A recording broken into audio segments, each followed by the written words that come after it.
you know what I'm saying, I don't know that high up, but like Gray Zabel is, you know me, that's my first guy I would take, offensive line. That's the first guy on my board. You know what I'm saying? Wyatt Millum, you know, I got Tyler Booker maybe ahead of Wyatt Millum. To me, I think Tyler Booker for me is more upside. We can get into it. I mean, we don't really have to say it all. We know what we kind of want to do. You know what I'm saying? I think the our listeners, man, are gonna really like this, as I think this is what we love, man. You know what I'm saying? I love, talking about the players and you know, so like I said, I got everything in front of me. Walt, you know what I'm saying? When you ready, I can expound on, whoever you want to talk about, you know what I'm saying, and vice Oh, no, versa. I'm man. Listen, we playing off each other. We Mhm. live right now, of course, but yeah, we playing off each other. We playing off our listeners as well. Yeah. For the two people who just joined us so far already, Yeah. What's up, we're gonna, Super Random? yeah, Yeah. we're gonna go ahead and get into the mock draft itself. Probably 20 to 30 minutes into the show.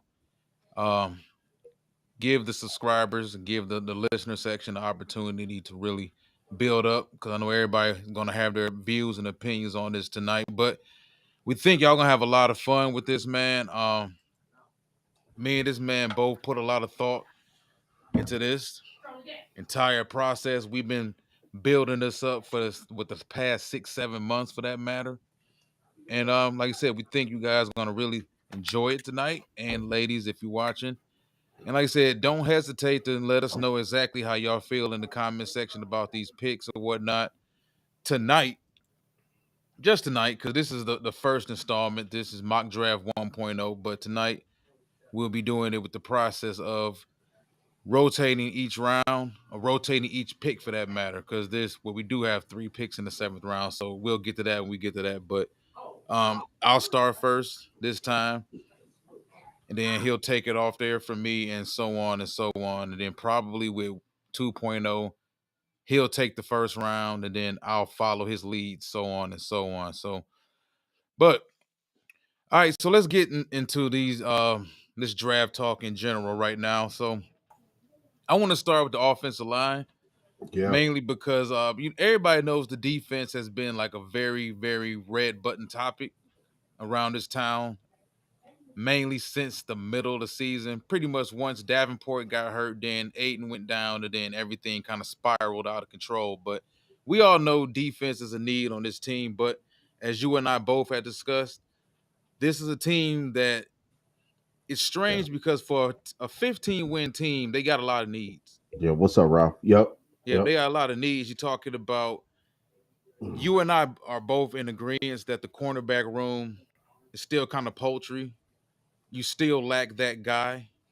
You got a bunch of number twos who are good number twos, maybe if they're next to a good number one, but we don't have a good number one for that matter. We got 2 elite safeties. After those 2 elite safeties and Brian Branch and Kirby Joseph, there's not much after that. Yeah. You go Yep. to the linebacker position, you got Alexander Zaloni and you got Jack Campbell. They Yep. brought Derek Barnes back, but so to speak, there's not too much after that. You look at the defensive line, you got Makai Wingo that you took later in the draft last year. Broderick Martin, who's going on year 3, is a good chance he probably won't even make the team, won't even make it out of camp. And Aleem McNeil's coming back from injury. He's not expected to be back until October. You got Aiden Hutchinson, of course. Everyone around here knows the injury he's dealing with. Yeah. The fact that this team won 15 games, played as well as they played defensively, but could not get after the quarterback for shit. Yeah. That's what's strange about the. Well, there was a few strange things about this team in regards to why they couldn't get as far as we ultimately thought they would get. But you know, we're gonna start with the offensive line though, Hmm. because I did just bring in the Yeah. defense. But so the offensive line, man, Penei Sewell, rock solid. Yeah. Hasn't even really touched his prime. People forget the year he came out. I believe he was the youngest, if not the second youngest player in that entire draft. And this dude is already elite at his position. Yeah. That's something we don't have to worry about, whether people feel like he's better at left tackle moving forward. or he's going to be a right tackle the rest of his career. Because a lot of people felt Lane Johnson coming out of college. Lane Johnson would have been a left tackle. He went to the Eagles. The Eagles plugged him at right tackle. Dude's been the best right tackle, or one of the best right tackles in football his entire career. But once you move past Penei Sewell, you're talking about Frank Ragnow, who is a damn good player, but Frank is also getting a little long in the tooth. He's also dealing with his own injuries that are starting to stack up at this point in time in his career. We lost Kevin Zeitler in free agency to Tennessee. Graham Glasgow, I don't know how confident you can really be in him. You and I both are in agreement that Graham is more so a rotational guy at best. He may have a good Saturday or something. Not Saturday. Well, yeah, some games do it week. Well, once the season starts to unfold, but whether it's a Thursday night game, a Sunday night game, a Monday night game, or whatever, he could have a decent game. But for the most part, when you look at the quality of athletes in the league right now, we talk about the defensive line consistently. Graham, for the most part, looks overwhelmed on a Sunday to Sunday basis. I like having him around. I want to keep him around, but I just don't want him to be one of the main guys we lean on consistently. Christian Mahogany, we have high hopes for him. Once he was finally able to get himself together, get on the field and played, he looked pretty promising. He looked like the Yep. guy you and I both felt coming out of Boston College could be a part of this team moving forward. Now, I think the elephant in the room is that left tackle position with Taylor Decker. They did give Decker the new contract. Was it last offseason they gave it to him? Was it two? Wasn't it 2 off years seasons ago? Yeah, 2 off seasons ago. Yeah, Taylor Decker. Yeah, was it a 1 year or 2 year? It was I think either it was 1 like or an 2 years. extension type. Yeah. Like couple years.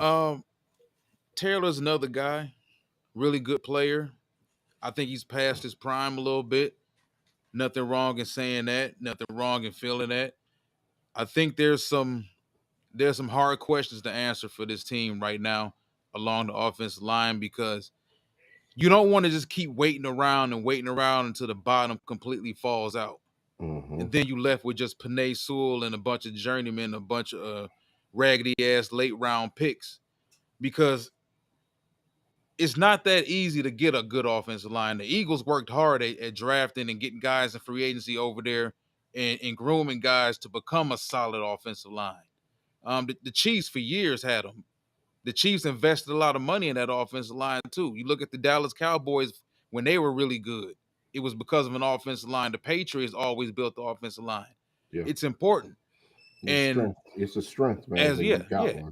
And as important as the defense is, I can make the argument that when I look at the offensive line, where my mind frame is right now, we got some pillars on defense. We got 2 all-pro caliber safeties. We got an all-pro caliber edge rusher who's hurt right now. We got a Pro Bowl caliber defensive tackle. We got Jack Campbell, who's a budding star in this league. We got Alex Anzalone, who turned out to be a pretty good finding in free agency. We brought him in.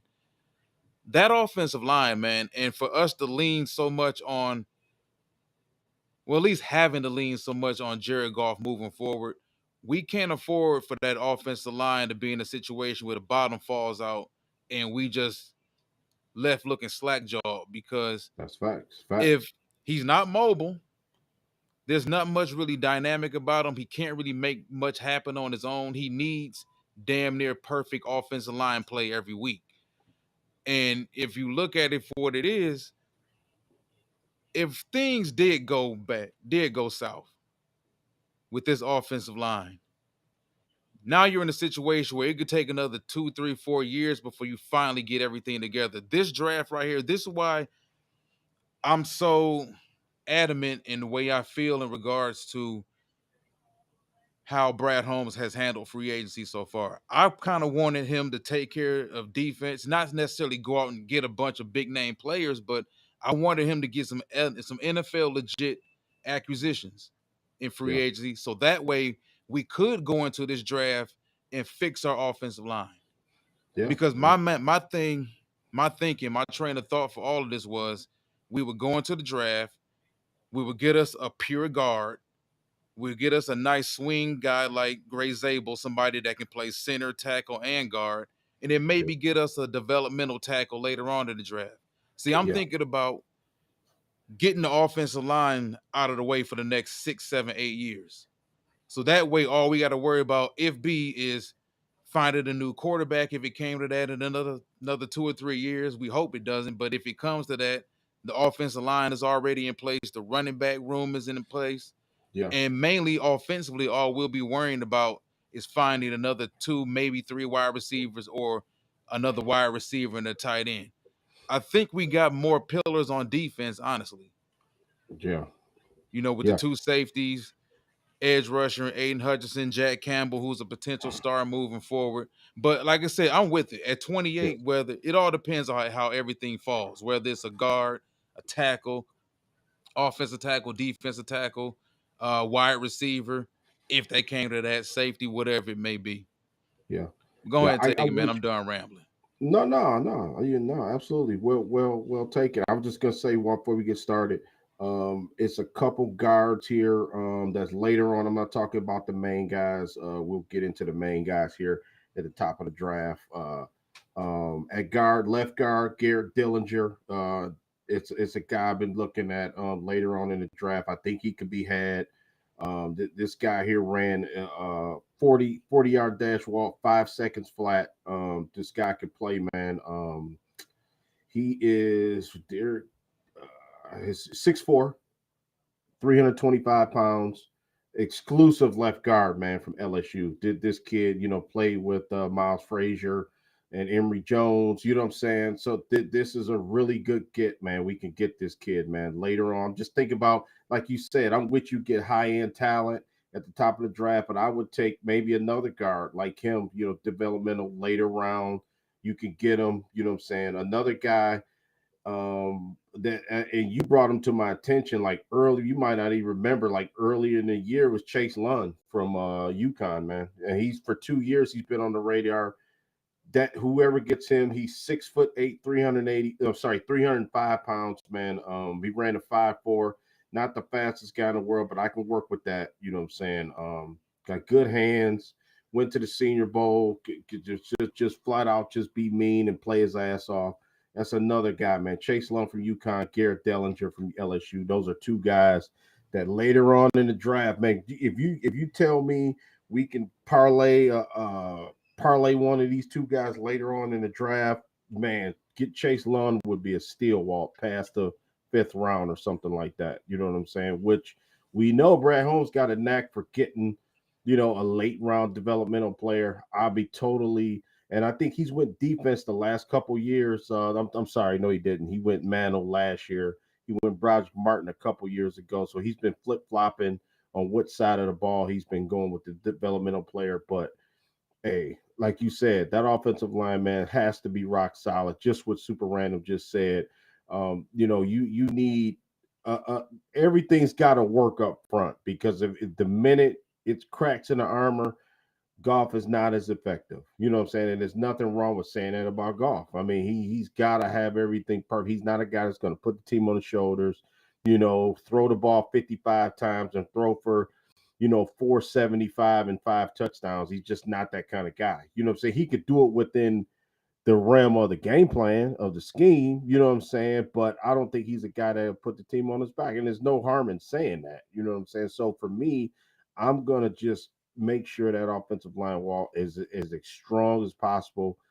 And people, and the worst thing I think about Lions fans is they think year by year these guys are still going to be at the same level sometimes. And obviously a guy like Jameson Williams, Jahmyr Gibbs, those guys, St. Brown, you don't have to worry about those guys. Those guys will produce, you know what I'm saying? Brian Branch, Kirby Joseph. But when you get to the offensive lineman, listen, Taylor Decker's had a heck of a career, man. You know what I'm saying? And he's, not saying his career's over by any stretch of the imagination, but we do need a Tyler Booker at 28. I mean, I would totally be comfortable taking Tyler Booker and moving forward with my offensive line. The kid from Arizona, Jonah Savania.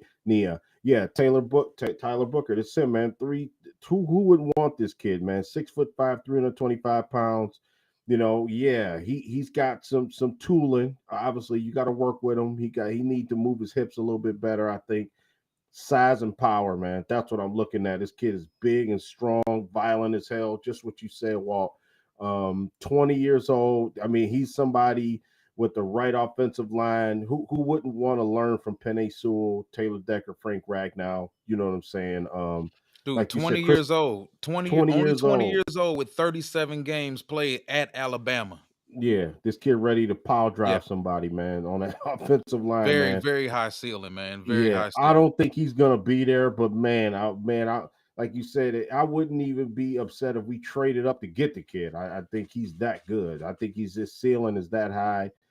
I would, the only way I wouldn't want to take an edge rusher, which everybody knows that's the most glaring need of this team, but I wouldn't be upset at all, Walt, to get a kid like him to just solidify this offensive line, because that's what we need. I mean, this is what, think about it, Walt.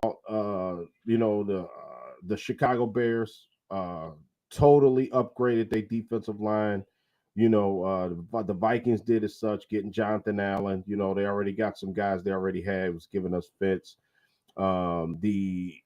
The Green Bay Packers, same thing. They bolstered up their defensive line the last couple of years. So you want a nice young talent, Tyler Booker. I think he's one of probably 6 guys in this draft that you could come in and start right away. You know what I'm saying? Even though he needs to be polished a little bit, but I think a training camp and a preseason, Tyler Booker be ready to go, man. He's that physical and strong. He's exactly what this team needs. If you tell me I'd rather have him over Glasgow, I'm not throwing shots at Glasgow, but it is what it is, man. You know what I'm saying? So they got one spot on their offensive line, I think, to go into the next season, because I would assume, like you said, that Christian Mahogany's he's gonna start. I mean, Christian Mahogany, everybody like what they seen out of him. So Tyler Booker, man, he's the guy. Josh Connolly's another guy. We talked about Gray Zabel. Um, the Savania, the kid from Arizona. He's another kid that I would take at this point. So I yeah, got your man. other boy too, was it Wyatt Yeah, Millum. Wyatt Millum, from West Virginia. The kid didn't let up. He didn't give in. He hasn't let in a sack in like 2 years. Yeah, 0 sack the past 3 seasons. Excuse me. I think Wyatt's more like I think him and Zabel can play outside. Like, right, you could maybe put him at right tackle. I don't know. The only thing about Millum is I think he's better in the passing game. So I think he Yeah. may struggle on the inside a little bit. I love Wyatt Millum though, what he brings, but I don't know if he fits what the Lions are doing, like, what I'm saying, scheme wise, you know what I'm saying? But yeah, Wyatt Millum is one of my guys too, man. So yeah, well, you can take it away. If you want to get started in the draft, you want to expound on some other guys. You mentioned, so before you take it away, you did mention safety. It was a couple guys here. I was thinking of another Bama kid who played great. Malachi Moore is a guy Yeah, I'm looking Malachi at. Moore. Yep, 6 foot, 201 pounds. He ran a 4.5. He's one guy you might want to look at as safety. I like Lathan Ransom too from Ohio State.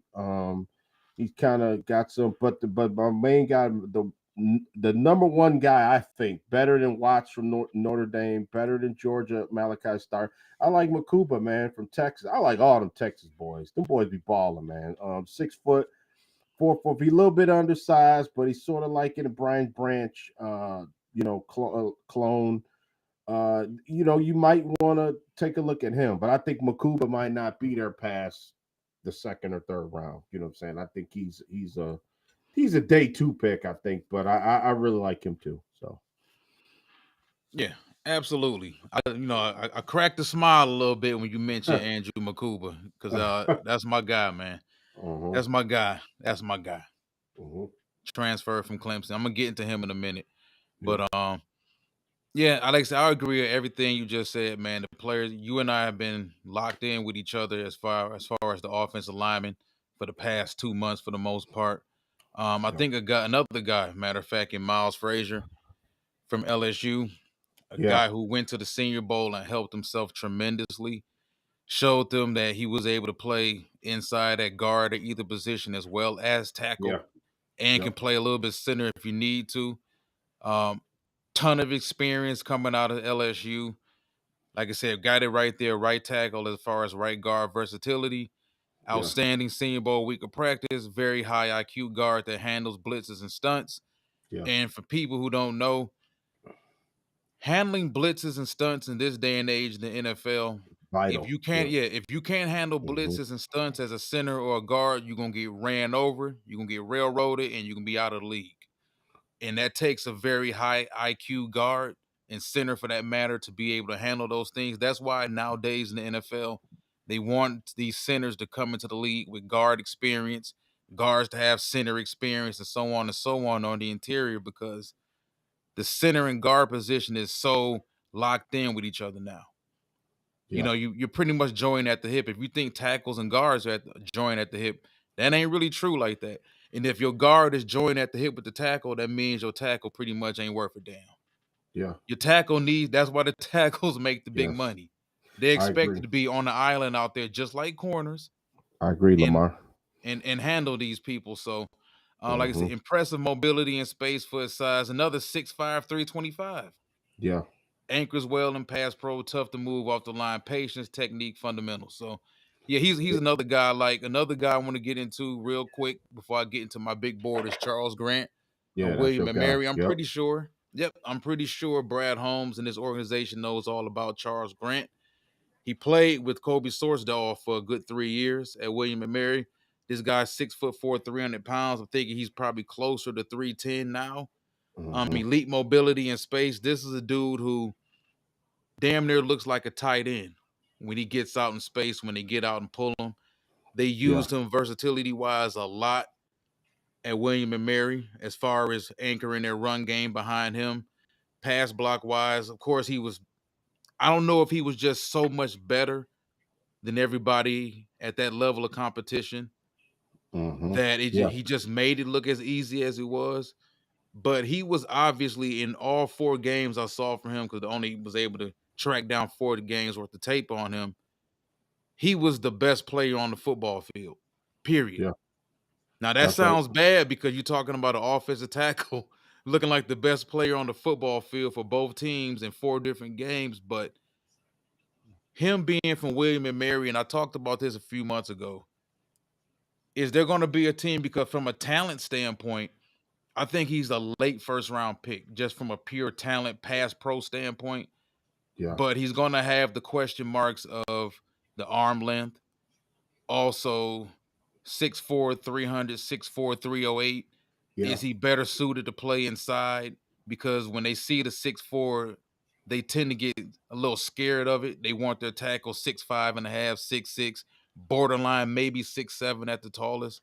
But when you look at the talent, the raw talent he is, but as polished as he looked against that competition, do you want to take a chance on him late first round? I'm not sure if these organizations are really ready to take an offensive guard or lineman in general from William and Mary in the first round. I don't see him lasting past the second round though. I can see a team once there becomes a heavy run on these tackles. Yeah. That's when you're gonna start seeing the Yep. late second group, the third group, and the fourth group start to get pushed up. I don't see him getting out of the second round. Maybe a early third possible, Yeah. but I Yeah. think he's too talented overall for teams to just keep passing on because of a school that he played at. Yeah. But oh, go ahead. No, no, I'm sorry. I wasn't cutting you off. I was agreeing with everything you said. I think, like you said, he don't get past the second round, man. I think that's why I brought up those other 2 guys on my board, Dillinger and Chase Lund, because I think it may be slim pickings after Grant, after people like whiff on all the offensive linemen. It's like you said, we see it every draft. It's either a run on offensive linemen real quick, or it's a run on corners real quick. You know what I'm saying? It just seems like when the top 5 guys go, then after that, you know what I'm saying, you reaching after that. You know what I'm saying? Pretty much. So I think, like you said, you know, um, and just with Avery, what's up, Avery? Kind of agree, man. Like to come away with a start like a guard, man. I have Mahogany and Miles Frazier would be that would be like unfair. That's what I want. That's what you want. Just imagine, Walt, if we just had an offensive line of Sewell, Mahogany, Ragnow.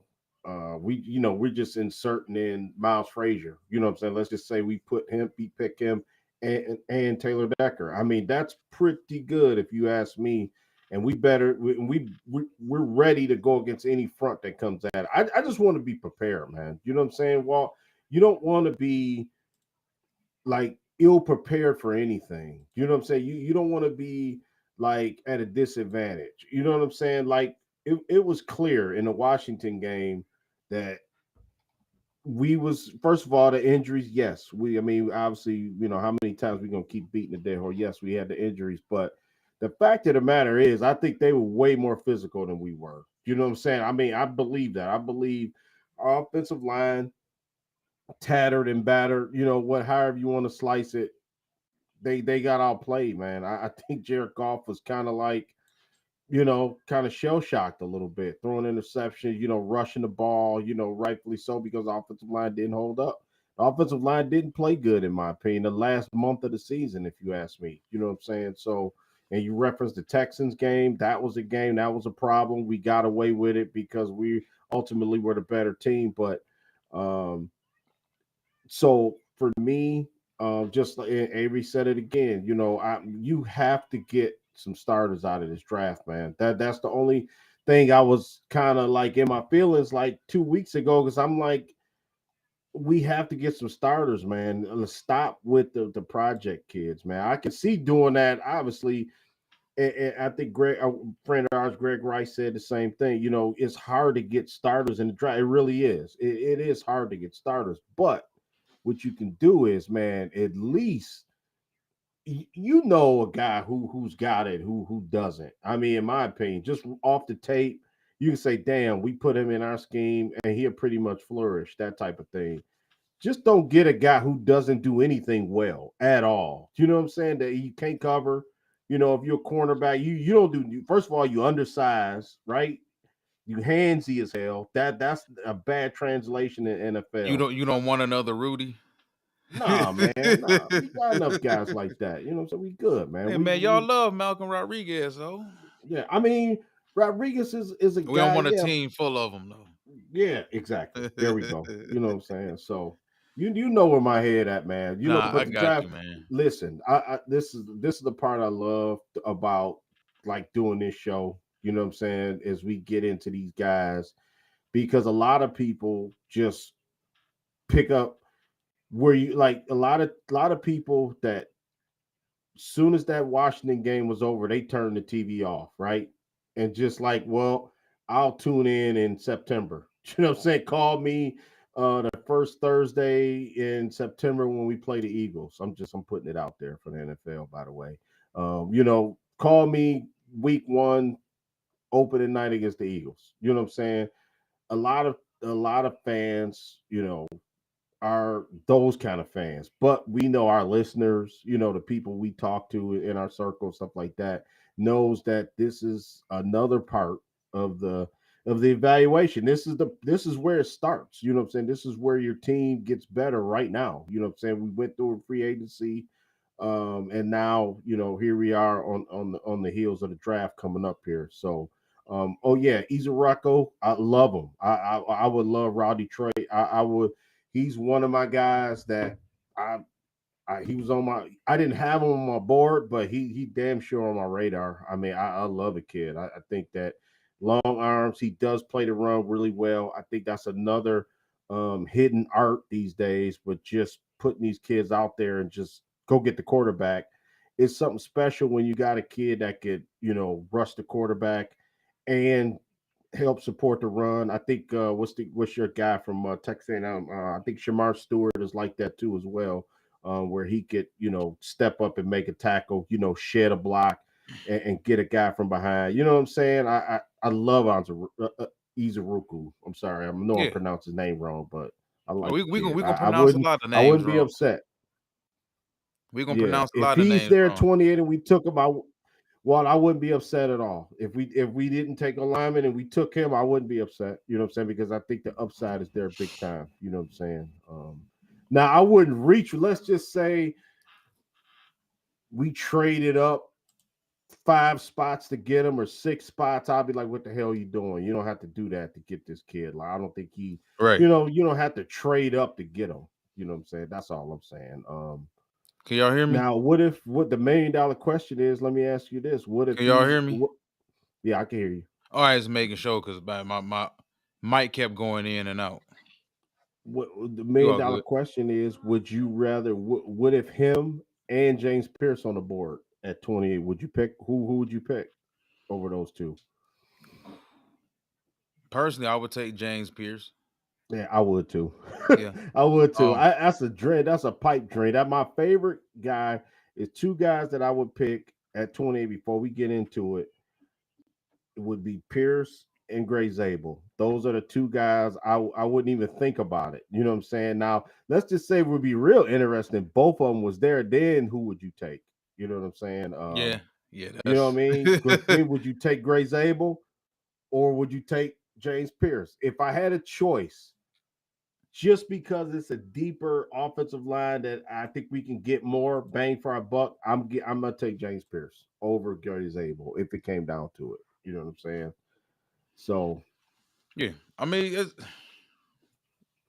the overall value of having the edge rusher, a very talented edge rusher at that, just weighs more over the tackle. I think right now because it's. yeah, Even though Gray Zabel's more than just a tackle, he's a left tackle, he's a right tackle. yeah, He plays center at North Dakota State. He yeah, played both guard positions. He went to the Senior Bowl. He played all 5 positions for NFL teams and played all 5 positions very well at the Senior Bowl. He helped himself tremendously, but it's hard to give up on the edge rusher when you got an edge rusher staring you right in the face. yeah, Gray Zabel can be a hell of a player. But if James Pierce, if they both go on to be really good players in the NFL, he's just going to outrank him. That's just how it is. If James Pierce goes on to be the next TJ Watt, nobody's going nobody's going to care if we got Gray Zabel and Gray Zabel turns out to be a solid guard. And I yeah. love Gray Zabel. Me too. Love Gray Yeah, Zabel, but I think when it comes to that type of situation, you got to go ahead and swing for the fences.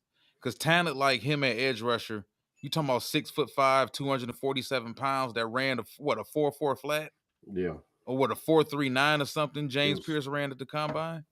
yeah, It's crazy. yeah, So we talked about the off the field stuff. That's neither here nor there. I don't know nothing about that. I try not to get involved in that. That's all to me. He say, she say. There's no proof behind it. It's always unnamed sources. So for me, it's just a bunch of BS until something concrete actually comes out, a police report or something. Somebody says something on camera about a player. But yeah. I want to get And into my big board real quick, yeah, go ahead. Yep, that's all. and we're gonna flash into yours too because we didn't went through the first 33 minutes. So I don't have none of these players in any specific order at all. Mm-hmm. They're just some of my favorite players in this draft overall, and players that I would link to Detroit. I want to start with the first guy on this list, man. Mike Green, edge rusher, Marshall. I think he's a very hot topic player, prospect around this town right now. I like Mike Green as a weapon. You can't ignore the pass rushes. You can't ignore the pass rush win rate. You can't ignore the hurries. You can't ignore the QB hits. My thing with Mike Green, and it's nothing against Mike Green at all, it goes back to not knowing exactly what type of defense we're gonna be playing this season. Um, did the 4-2-5 predominantly walk out the door when Aaron Glenn walked out? Also, Kelvin Shepard being named defensive coordinator, a former linebacker himself, is well known that players, when they become coordinators or head coaches, whatever, mainly coordinators, especially when it's on their side of the football that they play, they tend to favor and gravitate towards their old position. That's why I was telling someone a few days ago, it wouldn't surprise me if they ended up drafting a linebacker early. Not necessarily at 28, could be at 60, or it could be at 28. But Mhm. Kelvin Shepard, a former linebacker, most players value their position when they become coordinators. There we go. Yep. You Yep. know, and when you look at Mike Green of Marshall, I love Mike Green as a prospect. Yep. Me too. But are we gonna play any 3-4 this year? And I mean, if you're gonna stay with the 4-2-5, you have the pieces already. You can add a few more pieces from a scheme standpoint, where you can play more 4-4 fronts, and then you can work a guy like Mike Green Excuse in me. there.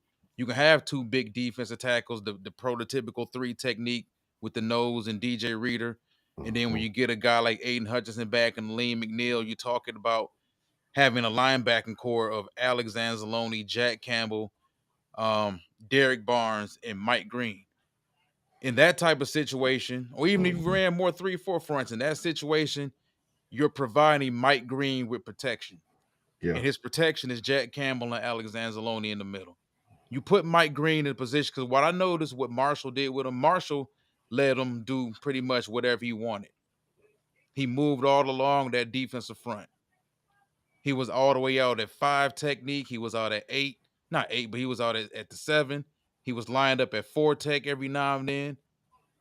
But for the most part, he was lined up outside the tackle at that 5 technique, which is, I Yeah. think, is going to be his natural spot at the NFL level. He turned out to be a little bigger than I thought he was at the NFL Combine when they measured him in and weighed him in and everything. But the explosiveness, the violence at the point of attack, can he get a little more nuanced when it comes to actually rushing the passer? Sure. But the talent is definitely there. I don't want to go on too long with all these players. I can go on all night, but I want to just kind of fly through these players. Torrey Horton Jr., a guy Mhm. we talked about a couple days ago, man. I'm surprised he doesn't get more respect out there. He was hurt this year, only played in 5 games, but dude was super productive at Colorado State the last couple years. 6'3", 196 pounds, long arms, very, very agile, shifty, good in space. Not really a burner, but he does everything else well as a natural wide receiver, man. And I liked him a lot the past couple years. Most people who watch Colorado, you saw him against Colorado last season make a ton of plays against the Buffaloes in that game right there. Mhm. Will Johnson, cornerback, Michigan. People around here already know who Will Johnson is. I don't think he's a straight up man corner. I think he's an off man corner. You can play a little press every now and then. I think he's very similar, I think, to Patrick Surtain Jr. in the sense that when Patrick came out, I felt the exact same way about him. He wasn't the fastest corner, but I thought he was fast enough. I don't want to Right. just put Pat on the island consistently. Pat is just versatile enough where you can play cover 3 with him, you can play off man, you can play some cover 2 man, sometimes depending on what the type of matchup he has. But Will is a gambler. And Uh, that was, yeah. I was just want to say real quick, Will's a gambler, and I think that was an issue a lot of scouts had with him. They felt that he gambled too much. My thing with it is this with the quote unquote gambler corner. I don't have a problem with you gambling if you watch your film, you do your notes, you know your keys, you know what you're looking at. And when you look at Will Johnson, man, Will Johnson's ball production at Michigan was outrageous. The interceptions, the pick sixes, and it wasn't just him sitting in the zone and the ball just happened to find him. Will consistently went and hunted the football down. So it wasn't just him always gambling. Will was a menace underneath. I think he's better underneath than Travis Hunter. A lot of people say when it comes to like the short zone game, breaking on things that's in front of him, facing the football, Travis is the best in the draft. I don't think so. I think Travis is a better high-end athlete than Will Johnson. I think Will Johnson is probably the better natural corner. We already talked about Miles Frazier. We talked about James Pierce, Jimmy Horn Jr., wide receiver, Colorado. yeah. Undersized, 5'9", explosive, playmaker. If we're talking about a wide receiver, I don't think you and I, neither one of us have a specific type of wide receiver that we're looking at. We just feel that the offense does need another wide receiver, another Yeah. type of playmaker, whether it's a 6'5" guy or a 5'9" guy. And Jimmy Horn Jr., despite the injuries he suffered at Colorado, Jimmy Horn Jr. was nothing but a playmaker for Shedeur Sanders. Darius Alexander, defensive tackle, Toledo, not the most physical defensive tackle, but I think when it comes to being able to naturally get after the quarterback, pure pass rusher, that's him. Just not as powerful, but he does have the long arms. He showed up at the combine, was very, very explosive in all of his workouts. And to me, he looked like one of the 3 best overall defensive tackles at the combine. And then for people who may not know who this dude is, Harold Fannin Jr., tight end, Bowling Green, very undersized tight end. Think close to a poor man's Antonio Gates, for that matter. But if you're talking about somebody, and this organization loves versatility, Yeah. you're talking about somebody. Remember, what was the tight end name for the Washington Redskins who was always getting hurt, but he was real good? Jordan. If anybody, I thought you were talking about Thomas. No, if anybody remembers the tight end that played for the Washington Redskins, whether his first name Jordan or his last name, I think his first name was Jordan. Just Jordan Davis, not Jordan Davis, but he was very similar to him. One of those 6'2" guys, 235 pounds, that tweener. You're a tweener between an oversized big wide receiver and the tight end. Like a Mo Alley Cox, something like that. You know what I'm saying? Yeah. Like that. Just a bunch of low-key guys. I mean, James Pearson is low-key. But, just a few guys that I got through there. And if you want, you can comment on some of those guys. I'm just going to flash up the rest of this list. And then we can get to the mock draft. I mean, you hit it, man. I'm not as high on Will Johnson like you are. I think Will Johnson, to me, it runs like he's in quicksand, in my opinion. I get it. He do. I don't really think Will Johnson. I don't know. I'm not gonna kill the kid. I'm not a Will Johnson guy. You know what I'm saying? It's a couple guys I would take before him. Obviously, Travis Hunter is the cream of the crop in this trap. It is a corner that I do like. The kid from Kentucky. You know what I'm saying? I think I would take a chance on him, even though Will Johnson way more experienced than Harrison. And you would say, well, I would trust the Michigan corner over a Kentucky corner just based on opponents and production. But really, who in the hell kind of scared you a quarterback in the Big Ten? You know what I'm saying? Other than Indiana's quarterback or, obviously Ohio State. So I mean, I don't know. I mean, I'm not gonna kill the kid for that, but it's one guy, Siobhan Rebel Jr., Benjamin Morrison too as well. You know what I'm saying? I would take a look at two of those guys. Yeah, I like CJ West though. Getting to your list here. I like Caldwell too. You kind of brought him to my attention a little bit. I know he plays with Jordan Burch, plays with Derek Harmon, 2 guys that I like. I like Caldwell too. I think that, man, they were a menace. It seemed like they didn't wreak havoc like you thought. I mean, you would see those 3 guys out there, and then they got another corner. What is his name? Walt Muhammad at corner. He's another guy that I like on that defense, man. Jabbar Muhammad. Yeah, Jabbar Muhammad. I think he's a late round pick too, but I like Caldwell. You know what I'm saying? I mentioned Jordan Hancock. He's another guy I definitely would take a look at, late round safety. I think you can get him past the 5th round. Seth Hennigan is interesting. He's really interesting. Quarterback prospect from Memphis. Billy Bowman Jr. That's another guy. I had him because I like Landon Jackson as well. You know what I'm saying? I think that Oklahoma's got some players on that team. Walter Nolan's been your guy. I mean, I'll let you expound on Walter, your guys, but Walter Nolan, you really brought me my eyes. I compliment you like all the time, for your analysis.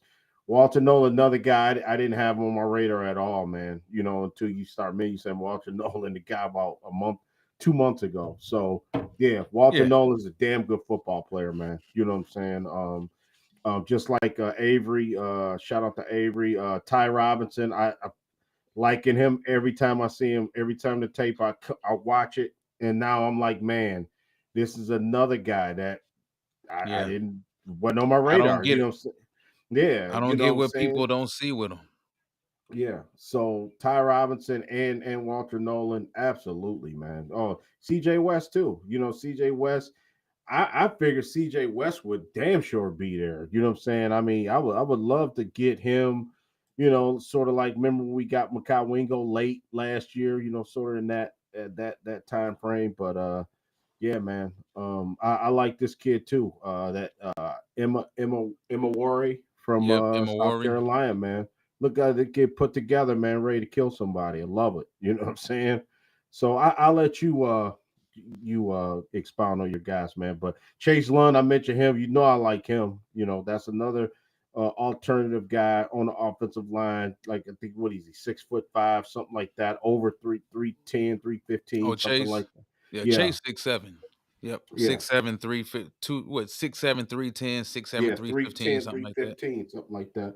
And I like Will Campbell, even though he won't be there. Love him and Makuba. We talked about him. So um I'm yeah, a big fan of Chase Lunt though, man. I've been like I don't you I, you I you tell brought it people, up to me. You've yeah. been talking about him for 2 years. Yep, For I those that don't know, remember. Chase Lunt is the guy that's on the actual thumbnail, the tall white dude. But yeah, Hmm. uh, Yeah, Chase Lunt, man. When I go back to 2023, I believe, yeah, yeah, go back to 2023. His film against Tennessee was elite, yeah, and that was James Pierce. That was Omar Norman Lott, the defensive tackle, the 3 tech. yeah. Another That was guy. everybody. Norman Lott. Everybody that Yes. Tennessee threw at Chase Lunt at left tackle, he washed out. That was when I first noticed, okay, this guy coming out of UConn, that's not a big time, NFL Mhm. football factory. Yeah. UConn, that's not a football school, it's a basketball school. But they've been putting some dudes in the league lately. The They last had a couple of guy years. from a guard that got drafted last year. I forgot his name, but yeah, so he came back in the Michigan film. Josiah Stewart, like everybody he went against, Yeah. talent wise, he washed out. And you know how big I am on competition Uh-huh. at cornerback, at tackle. I want to see what you do against mano y mano, the top competition. Everybody I saw Chase Lunt play against, Chase Lunt washed. Now the 6'7", do I like that? Not too much. He's 6'7" with short arms too. But you talking about the athleticism, the physicality, the ability to get out and pull consistently from left tackle or right tackle. I don't think he's a guard. I've heard some people think he's going to move inside the guard. I don't think he's kind of a narrow build as well. He's got a basketball body. Same thing I said about Wyatt Millum of West Virginia. But when you Hmm. start talking about dudes being 6'7" and a half, 6'8", unless you're talking about Mekhi Becton, what other kind of body you really expect him to have? But yeah, Andrew Makuba, a Texas man, coming as a Yeah. transfer from Clemson, a little Beast, bit man. undersized safety, very fast, very explosive, a very willing tackler. Misses a lot of tackles, but it's not because he goes in fearless. He's a smaller guy that throws his body around a lot. Yeah. Very, very big time playmaker. Has solid ball skills. Can play in the slot. Can play a little bit one deep. He provides a lot of versatility. I'm a big fan of Andrew Makuba. And Nick Emiori of South Carolina. I was saying this earlier in the season, and it maybe seems a little sacrilegious. I don't know, but I really saw a lot of Sean Taylor in him. Yeah. A little bit. Now, Yeah, a he's little not bit. I mean, you looking at the size, you talking about 6'3", 220 pounds. First of all, we don't see those size safeties anymore. The last one was like Cam Chancellor, and he's way more athletic than Cam Chancellor. He showed up at the combine. He ran sub 4.4. He leaped, 43 and a half inches. Yeah. He had the broad jump. He had everything. And when you look at his ball production, it's outrageous. He was a complete eraser on the back end for South Carolina. South Carolina got a few guys getting drafted this year. Now, he missed a lot of tackles. His missed tackle rate was a little outrageous for a guy of his caliber. But Yeah. his grade in pass coverage was elite in the country. So, if nothing else, I have a 6'3", 220-pound safety that can run sideline to sideline, has excellent hands, has ball skills, and he has the ability to play three different schemes for me if I need him to be able to. Yeah. And for a team that likes to play with three safeties, at least they did Detroit. They played with three safeties probably 90% of the time last couple seasons. I don't know how much that's going to change now that Aaron Glenn is gone. But if they continue to play with three safeties in this day and age in the NFL, teams are playing with three safeties. It's just Yeah. what it is now, man. They playing with 5 DBs most of the time. Why not have a weapon like him that can do so much on the back end with Kirby? And that also allows Brian Branch to soak right back into what he really does well. He can be more of a nickel for us, I think, this season. If you had a more dynamic safety, a third dynamic safety to pair with those two dudes. And then also, man, Robbie Outs of Alabama, man. Yep. He a good I player. like Robbie Outs, man. Tight end / fullback. I got that up there because he played tight end in Alabama, but he had some fullback versatility. He showed up at the combine, man. They caught the ball as a fullback, as good as any other tight end out there, man. Dude's got Yeah. massive hands. He's got long arms. He's a little bit short. But if you're talking about, once again, a team that loves versatility, a tight end that can play Mhm. fullback, you tell me a fullback that can play tight end and naturally get out there and catch the football in space and make things happen. Yeah, Yeah. no, Robbie Alves is probably like a 4th or 5th round pick, maybe a 6th. But he's also, one of my favorite players. And then the two Ole Miss kids at the top, man. Mhm. Trey Harris, wide receiver, Ole Miss, not that fast, tall, 6'3", borderline 215, closer to 218. Long arms, made a lot of plays downfield for Ole Miss. Struggles to separate a little bit. But if you're talking about a receiver that you could possibly get a little later in the draft, if you want a younger guy to add to that wide receiver room, it's him. And then, where is it? Because I can't see it at the top. Because I got everything is blocking the top. I got the Amos, live Trey button Amos. there. Amos. Yeah, Yeah, corner yeah, from Ole Miss. Yeah. yeah. He was the one I was talking about, not Trey. Yeah, Trey Harris, the wide receiver, but Trey Amos also showed up at the combine. Prototypical size, SAS the speed, ran the 4.4. And you know how I feel about competition. He played in the SEC against the best wide receivers in America, and he held his own consistently Saturday in, Saturday out, man. So for the most part, those are my guys. I'm going to throw this last part of the list up here before we get into it.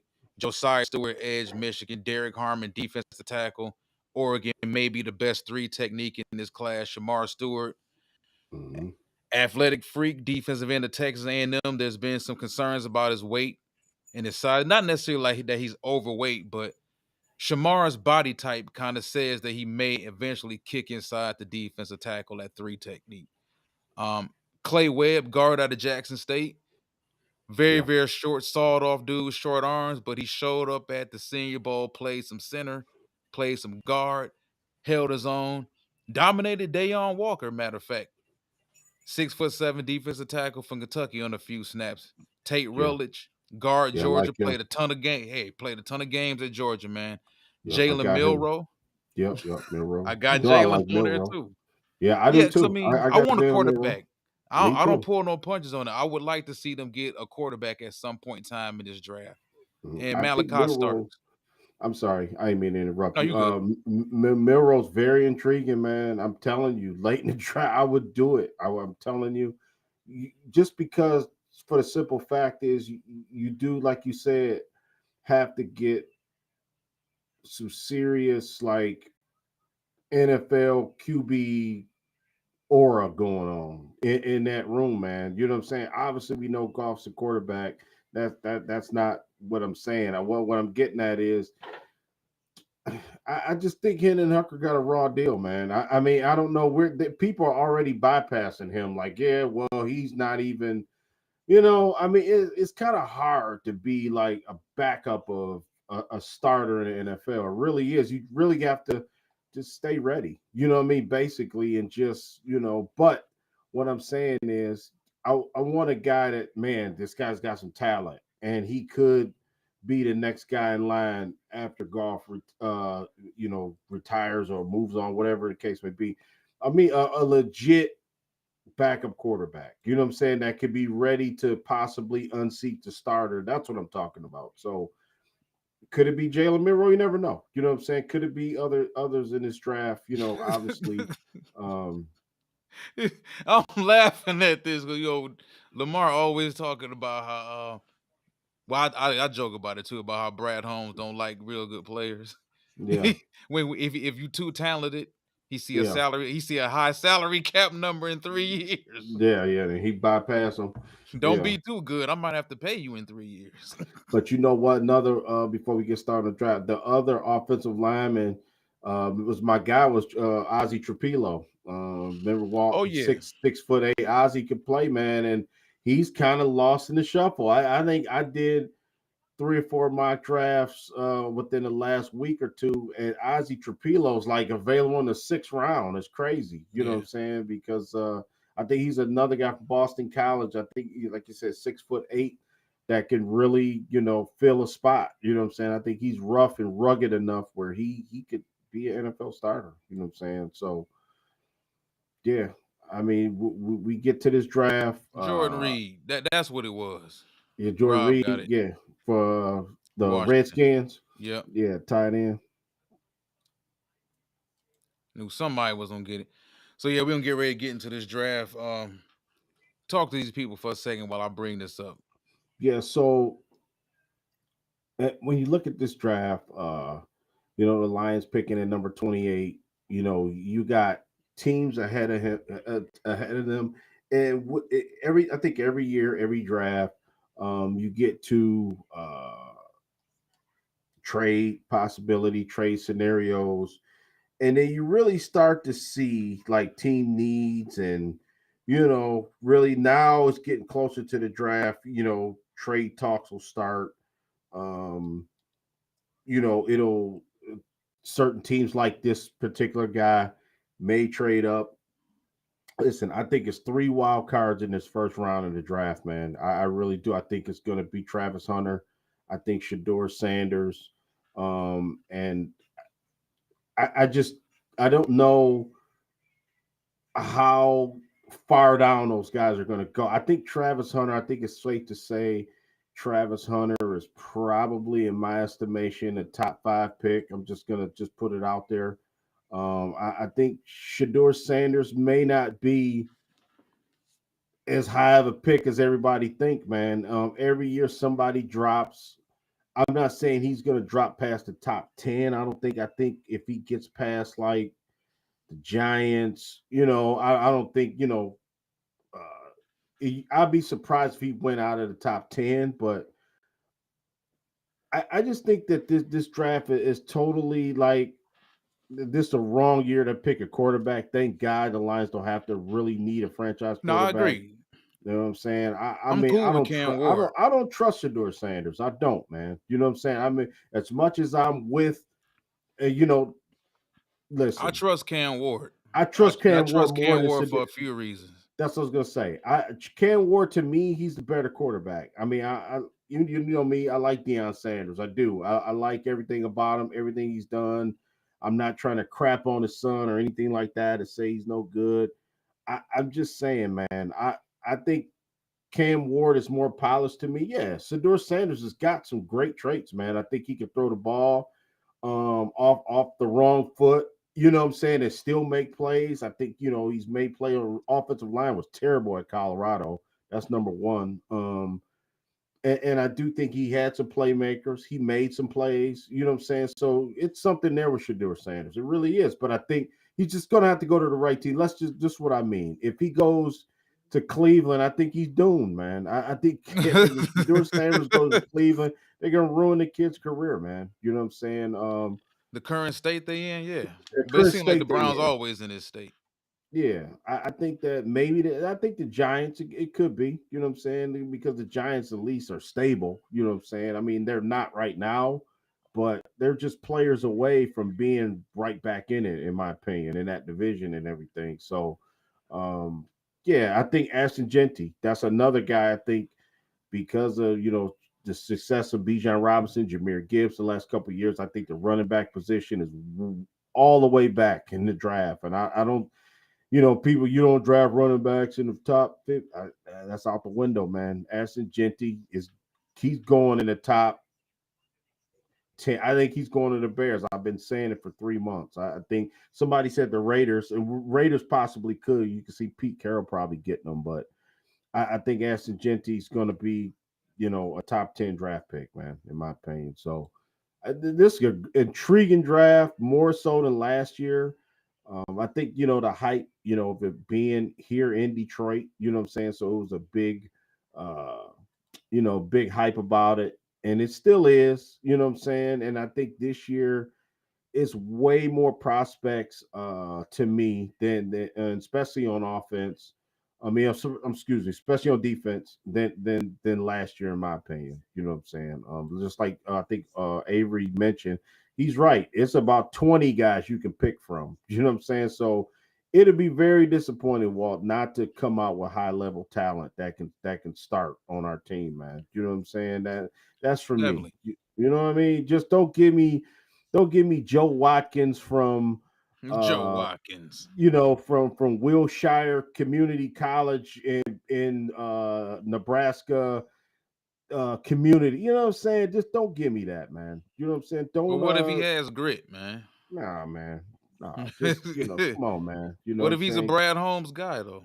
Nah. I mean, I get it. I mean, I hope and makes and we laugh about it, but Oh yeah. Brad Holmes has for the most part did okay. You know what I'm saying? As No, he far has. as He has like the definitely. first 3 rounds, he's hit. You know what I'm saying on these guys, and I think that's the big thing. Last year, I think he hit on Makai Wingo. You know what I'm saying? And I was a guy I had him highlighted, and he actually drafted him, and I was pretty happy about that. I remember seeing tape of and watching Sayoni Baki play in Utah, and I was really excited about drafted him, but I had other. I thought Baki was gonna help out like in the safety room a little bit more, but he Nah, was no. mostly a Baki running Baki back. was a terrible safety. That's Yeah, why he started playing run, but that's not the only reason. They had a bunch of injuries at Utah that final year, but he was a terrible safety, like terrible in coverage. But he could,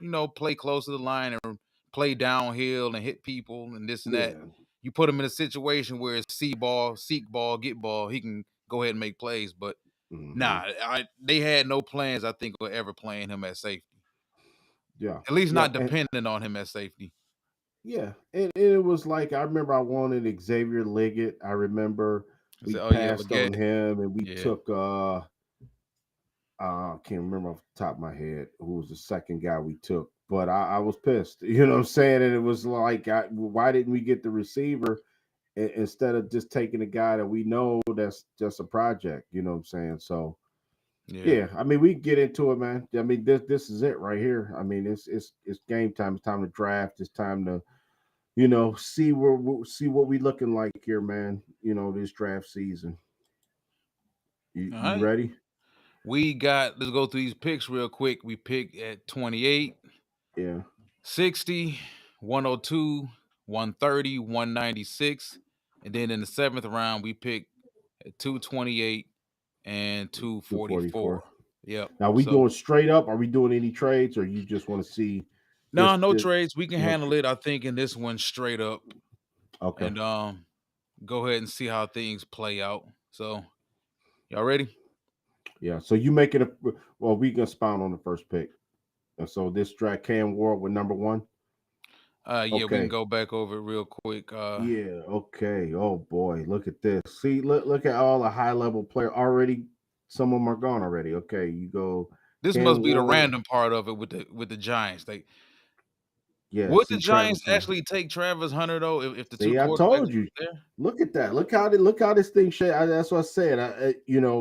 Shador Sanders going to Cleveland would be a mess. I think, man. I just feel bad for him. Travis Hunter going to New York. I could see that. I could see that wholeheartedly. Will Campbell, Abdul Carter. Wow, Abdul Carter going fifth. The Jaguars need some help, so I could see them running a card up there to get Abdul I like Carter. Mason Graham to the Raiders. Yeah, yep. They kind of need that. Max Crosby were probably and Gentry that to the Jets. Genty to the Jets. Yeah, and that's Aaron Glenn. You know what I'm saying? Know how Yep. important it is.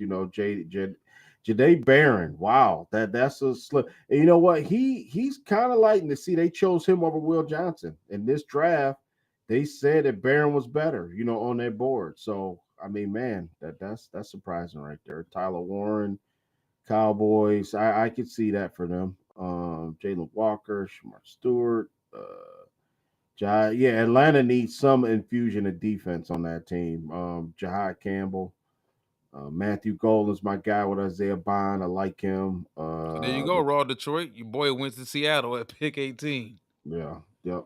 That's 18. Mike Green to Mike Tampa. Green is wow. He's gone. Kenneth Grant's gone. Look at that. Malachi Starks. Wow, he's the first time I've seen him being in the first round. Ibuka. I like Ibuka to the Chargers. Yep. Josh Simmons. Yeah, look at your boy Walter Nolan. Kelvin Banks. Wow, dropped all the way to 25. They kind of need that though with Tunsil gone now. And then Booker to the Rams. That's good. Yep. That's great for them. Yep. Nick Scorton went to the Baltimore Ravens. One spot ahead. Okay, so Yep. let's go. Positions. Got Luther Burton on the board. See, James Pierce Jr. Mm-hmm. See, that's what I'm saying. So if we comparing him, if we filter the positions, go deep. Yeah, I was gonna say. Let's see what else is on. Let's see what offensive lineman is still on the board. Yeah, there we go. Offensive line and corners. Trey Amos. Wait, we ain't trying to get that. Let me go straight to the interior offensive line. Real quick. Luther. Jared Wilson, Tate Rutledge. Oh, so they didn't have Gray Zabel rated that high because he's not even on here. Miles Frazier. No, they didn't. Unless they did. No, they didn't. No, is that interior? Is they going interior? No, they had him. They probably got him at. Yeah, they got him at tackle. Yeah, go to. There we go. Yep. Let's see here. You're gonna go. Yeah, go OT. Yep, there you go. Okay, there we go. So it does. It did come down to Gray Zabel and James Pierce. Josh Connolly. Yep. Yeah, just what we said. Boy, man. Gray Zabel. So let's have a quick, because this is a first round. So let's have a quick discussion about this. Yeah. Right along with y'all, the listeners who are right here, right now. Is it James Pierce, the edge rusher, or is it Gray Zabel, the offensive lineman? Now, you talking about adding the edge rusher, something that Lions fans, we all have been clamoring for a very long time. This guy is the most physically gifted edge rusher in this class. Could have been the number one overall pick. Was the number one rated edge rusher, the number one rated prospect coming out last offseason. Yep. And you talking about Gray Zabel, a guy who can play left tackle, right tackle, center, right guard, left guard. Yeah. So in the comment section, let us know what you guys think real quick. Well, we see Pierce. We see 3 James Pierce right now. You know what I'm saying? I'm leaning, if by more picks come in, I'm leaning towards James Pierce too. Yeah, I mean, I know I like Gray Zabel, and man, it just turns my stomach to even pass on him, to be honest with you. But I think James Pierce, like you said, well, I think the risk, the high ceiling, a high reward would be more if we took Pierce. I do. I think it's something there, man. I think he got mean streak. I think that he's got everything that you would want, on the other side of Aiden Hutchinson. He would be fantastic, I think, in this defense with, just think about it, with him, Hutchinson, Lee McNeil, he's probably going to be on the IR to begin the season, but it is what it is. DJ Reader, you know what I'm saying, Walt? I like James Pierce. I do. He's on my board too. I would pick him. I wouldn't even think twice. After I talk myself into it, I would do it. You know what I'm saying? So. All right, so we took James Pierce at 28. So we got the edge rusher out of the way. Mm-hmm. I want to take a quick look and see what happened ahead of us after 28. So after 28, Omarion Hampton. That's funny. He was another guy that was on my board overall. Yeah, Washington took a running back. Buffalo took Derek Harmon. Wow, good pickup for them. Kansas City, Josh Connolly, tackle from Oregon, and the Eagles took That's an Eagle. Like Luther Burden, no, really. Yeah. Like, I like Luther Burton, though, man. Cleveland. Cleveland took Gray Zabel. Yep. Yeah, that's great for them. Nick Emanure, oh man, adding him to that defense Yeah. already. Already with Brian Burns and Lauren. Um, Yeah, I like that's a Tennessee immediately giving Cam Ward a tight end and Colston Loveland. yeah. Jacksonville takes a wide receiver, and if that ain't the most Jacksonville Jaguar thing to do. Mm-hmm. Raiders go running back, Caleb Johnson, big running back out of Iowa. Yeah. Patriots go Tyleek Williams, defensive tackle. Eric Lamore. That's something. The Bears worked out the trade with Carolina. They had two. Oh, and they took Darius Alexander. That's interesting.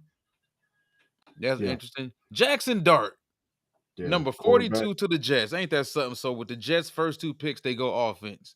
Ashton Genty and Jackson Dart. Yeah. Landon Jackson, that's my guy, man. That's Landon Jackson and Will Johnson, huh? Wow. For the 49ers. Donovan Jackson, that's another guy. That was the next. Wow, 45 Princely. The Colts go edge rusher with their Yeah. first two picks. They went Shamar Stewart in the first round, and they went with Prince at number 45. Trey Amos, cornerback, Ole Miss, goes to Atlanta. Maxwell Hairston goes to Arizona. TJ Sanders, only makes sense, goes to the Baltimore Ravens. Seattle doubles down on defense, doubles down on edge rusher. Yeah, that's my guy too, JT Tumaloa. Xavier Watson, that's Lamar's one of his favorite players in this class. Seattle also gets another pick, takes a wide receiver, Jaden Higgins of Iowa State. Tampa Bay goes corner. They stay on the defensive side of the ball with Siobhan Ravel, 6'2" corner. Jack Sawyer to Buffalo. Ain't that something? So they double down on the defense, huh? Yeah. Travion Henderson to Houston. Ain't that something? Wow. Yep. That would be really good for them. Yeah. Really good for CJ. All right, so we are. Oh boy. All right, so we went edge rusher. Yep. Possibly, we may have gotten the best player in the draft. He was the number 1 rated player in the draft all summer. Yeah. PFF had him rated number 1 for the first few months of the season. Had a couple issues at Tennessee, but it's possible that Detroit got the best defensive player in the draft at pick 28. So at pick 60, where do we go from here, man? We got your boy Demetrius Knight Jr. on the board. Yeah, head linebacker. Yep. Quinshawn Judkins, the running back. Let's see what we got on offensive line first. Let's see what's going on offensive line. Tackle or guard? Let's go guard. Let's go inside and see what we got going on here. Jarrett Wilson, center from Georgia. Tate Rutledge, guard from Georgia. Willie Lampkin. Well, anybody out there know about Willie Lampkin, man? Willie Lampkin is a 5'11" guard. Yeah. And one of the highest rated guards in the country at 5'11". But I took him off my board because he's only 5'11". I like a good hard luck, feel good story, but I'm not drafting no 5'11" offensive lineman. Nah, hell no. Luke not Cantor, interested. Seth McLaughlin. Dude, all the quality interior offensive linemen are gone. Not go. Yeah, all the interior. So we go to wait a minute. Go to tackle. Let's see. We gotta get some guy that can play. That can't be what we left with already.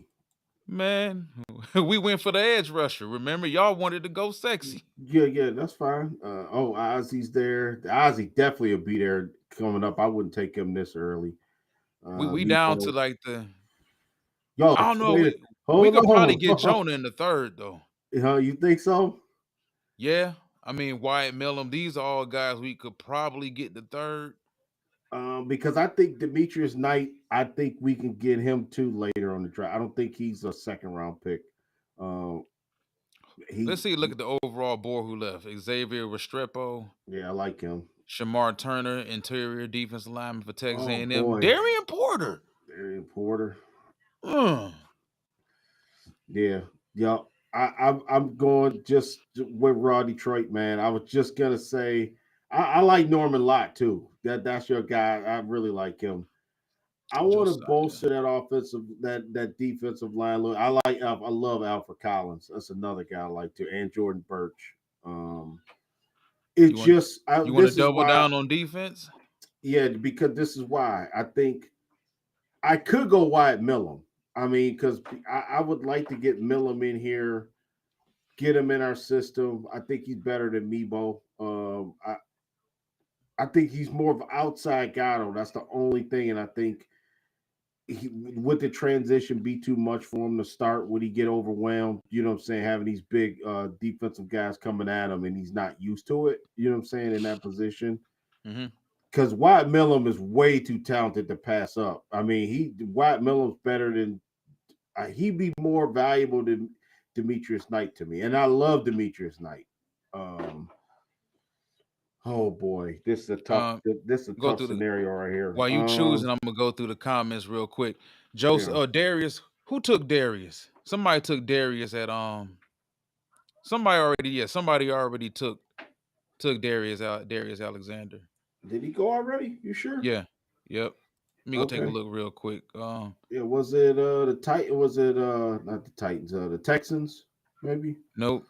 It was the Bears. Oh yeah, the Bears. Oh wow. Bears took him at 41. Okay. We gotta listen. We gotta bolster the offensive line. Let's be smart, man. Let's go back to offensive. We gotta be smart. I know we want to load up on defense. I know. And trust me, I get it. We can. Demetrius Knight is my guy, and I'm gonna try to hopefully fourth round he's there, and I would take Demetrius Knight, but I'm going.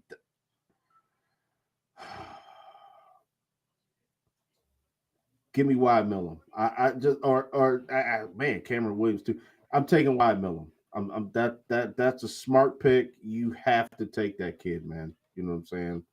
You have to. You can't. He's too talented to pass on him and take. Damn. They took Makuba right before they took Makuba. That was like my next guy, but okay. All right, let me see what's going on here, man. We got Lathan Ransom still on the board, Devin Neal, Damian Martinez, Sebastian Castro, Harold Fanta Jr. Let me go take a look real quick at what the cornerbacks look like.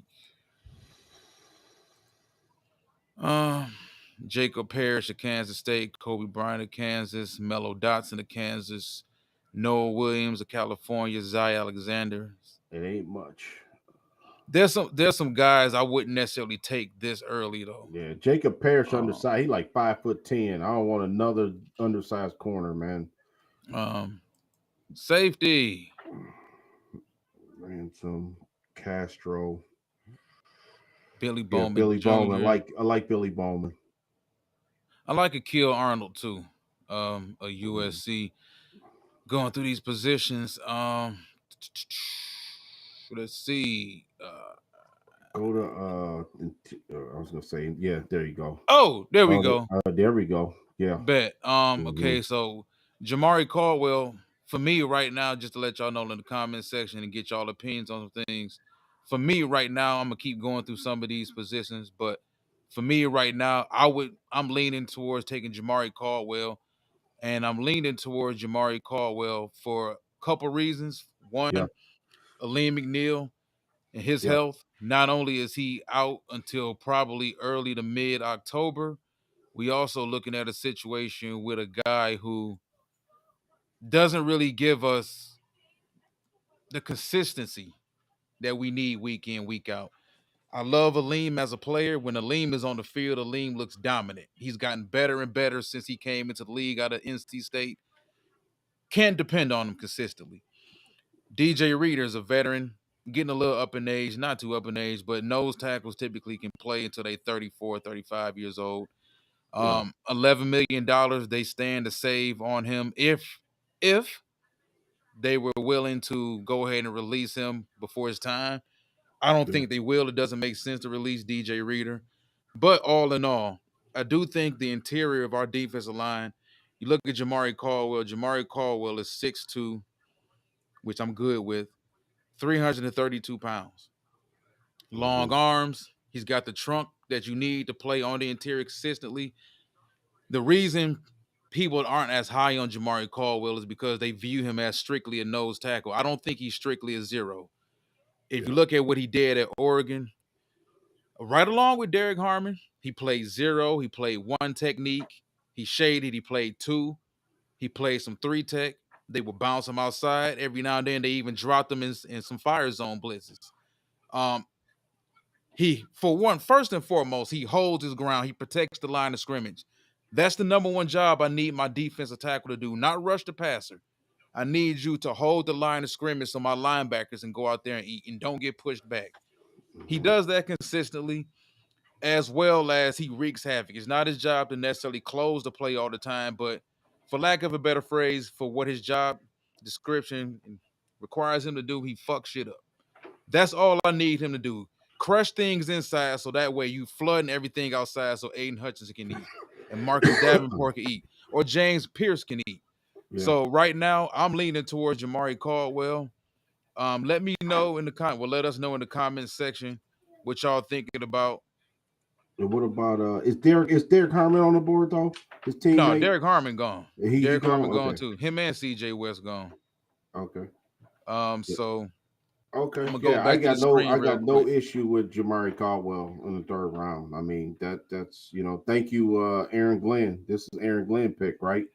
For pretty much getting taken. I don't like the corners at this spot. I don't like the safeties at this spot. Nope. We already took a tackle. You and I talked about tight end. We can look at the wide receivers and see what's going on with the wide receivers. You pick him. If you pick him, Bond's still on the board. Yeah, that's my guy. That's the guy, but I don't think he'll last past the 3rd round. Man, boy, because let's just think about this. Bond and Horton still on the board. I'm gonna just tell y'all, Isaiah Bond is my guy. That's the pick right there. We don't pick again until what is it? 1:30.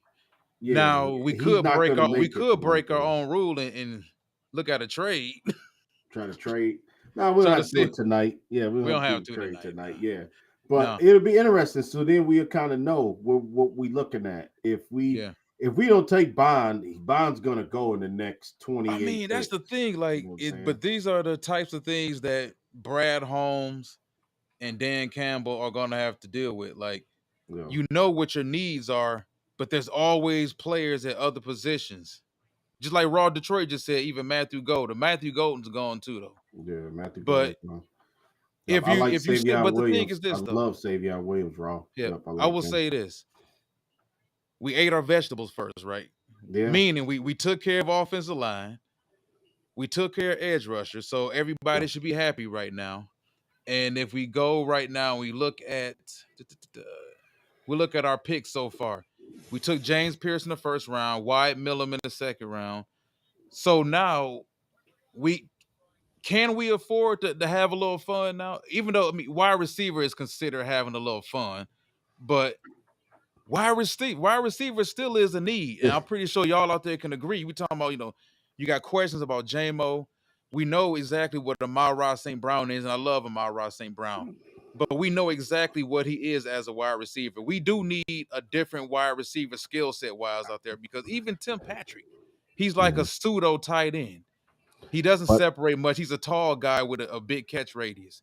I'm glad you mentioned that. This will be my rationale thinking about this. Raw Detroit. That's what I'm talking about. Like, I love Torrey Horton.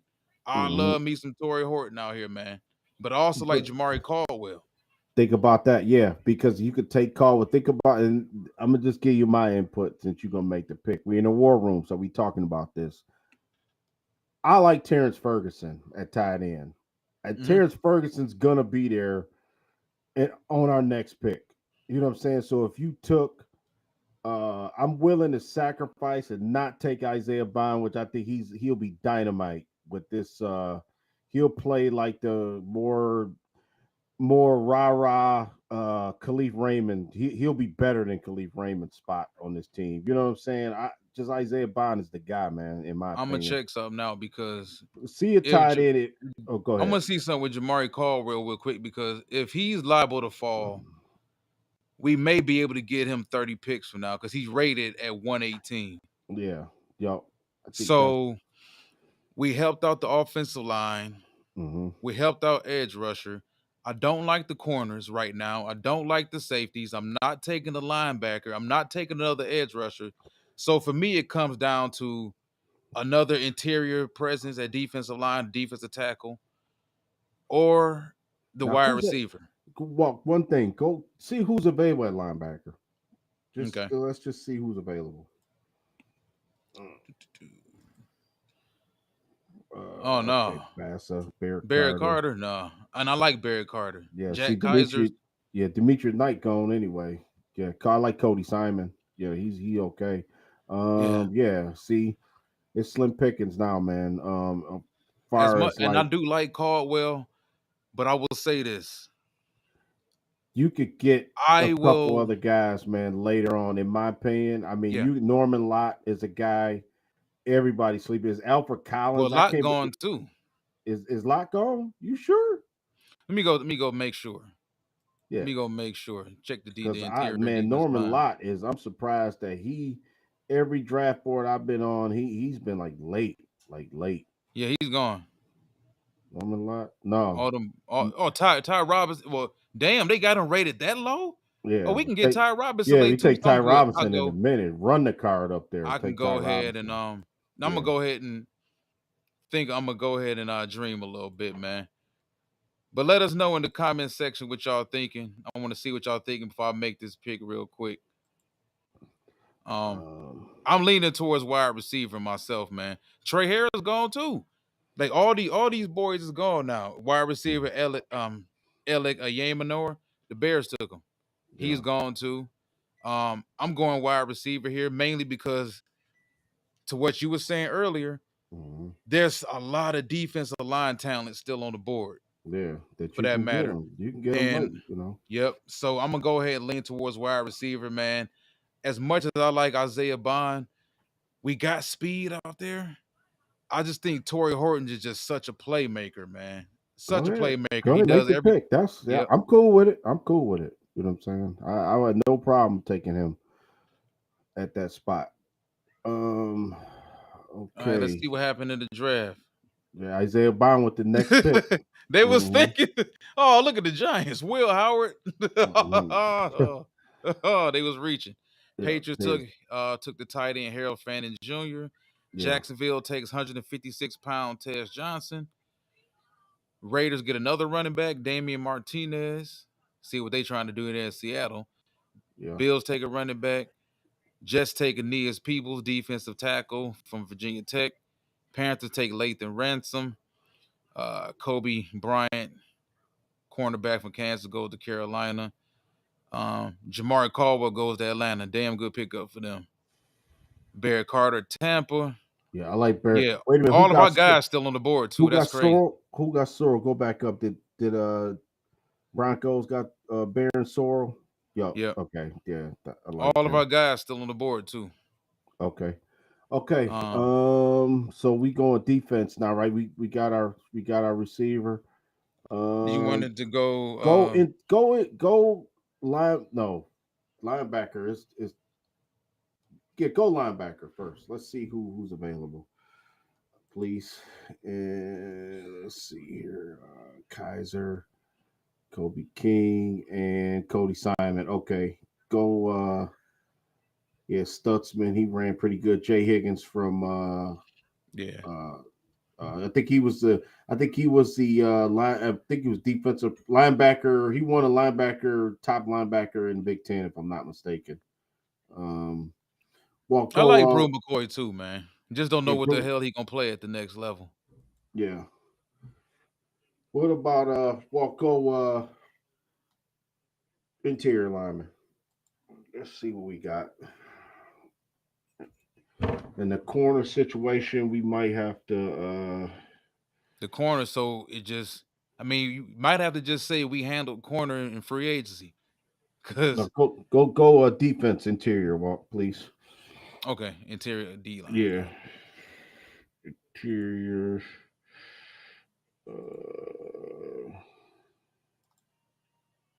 Okay, here we go. Is my boy? No, of course my boy. Your boy probably. I'm pretty sure he's still here though. Smith, Cam Jackson, Ty Robinson. He would Our keep next pick is, let me see. 196. Okay. We Oh might be able to still get Ty Robinson later too. no, you don't think so? I don't think so. Well, PFF got on rated 244. I like Cam Jackson too, though, of Florida. Yeah, defensive and Nah, he's a big defensive tackle, dude. 6'6", 342. 342. Yeah, Yeah, Cam can move a little bit. I like Cameron Jackson too. I'm gonna take So what what you if at thinking, this man? take fourth round. Go corner. Go corner. See where we're at. We didn't take a Zy safety yet. Alexander, Yeah, I don't like him at all. Man, it's slim. Not fortunate. All right, D Denzel Burke Burke is out okay. here. Yeah, but Burke is okay. Man, I don't like any of these guys to be honest with you. To be kind of Not at this not pick. at this age. Yeah, just yeah. I like Jabbar Muhammad. He rated way down, but I like him. All right, one last thing. Well, go to safety and see what's the deal at safety. I Billy like Billy Bowman. Bowman Yeah, Jr., I like man. him too. He can't tackle worth a damn, but he can make a whole bunch of plays. Um, my pick is leaning towards Ty Robinson right now because I don't think Ty Robinson's going to be there after this pick, man. Think about it. We got 66 picks I ain't before we make arguing our with you. next one. I'll go Ty Robinson. That's what I would do. Okay, got you. I mean, I trust me, I'm not arguing with you at all. And just to let people know who may not know who Ty Robinson is, man, you got his combine numbers up. The dude Um, shut the combine down tremendously, man.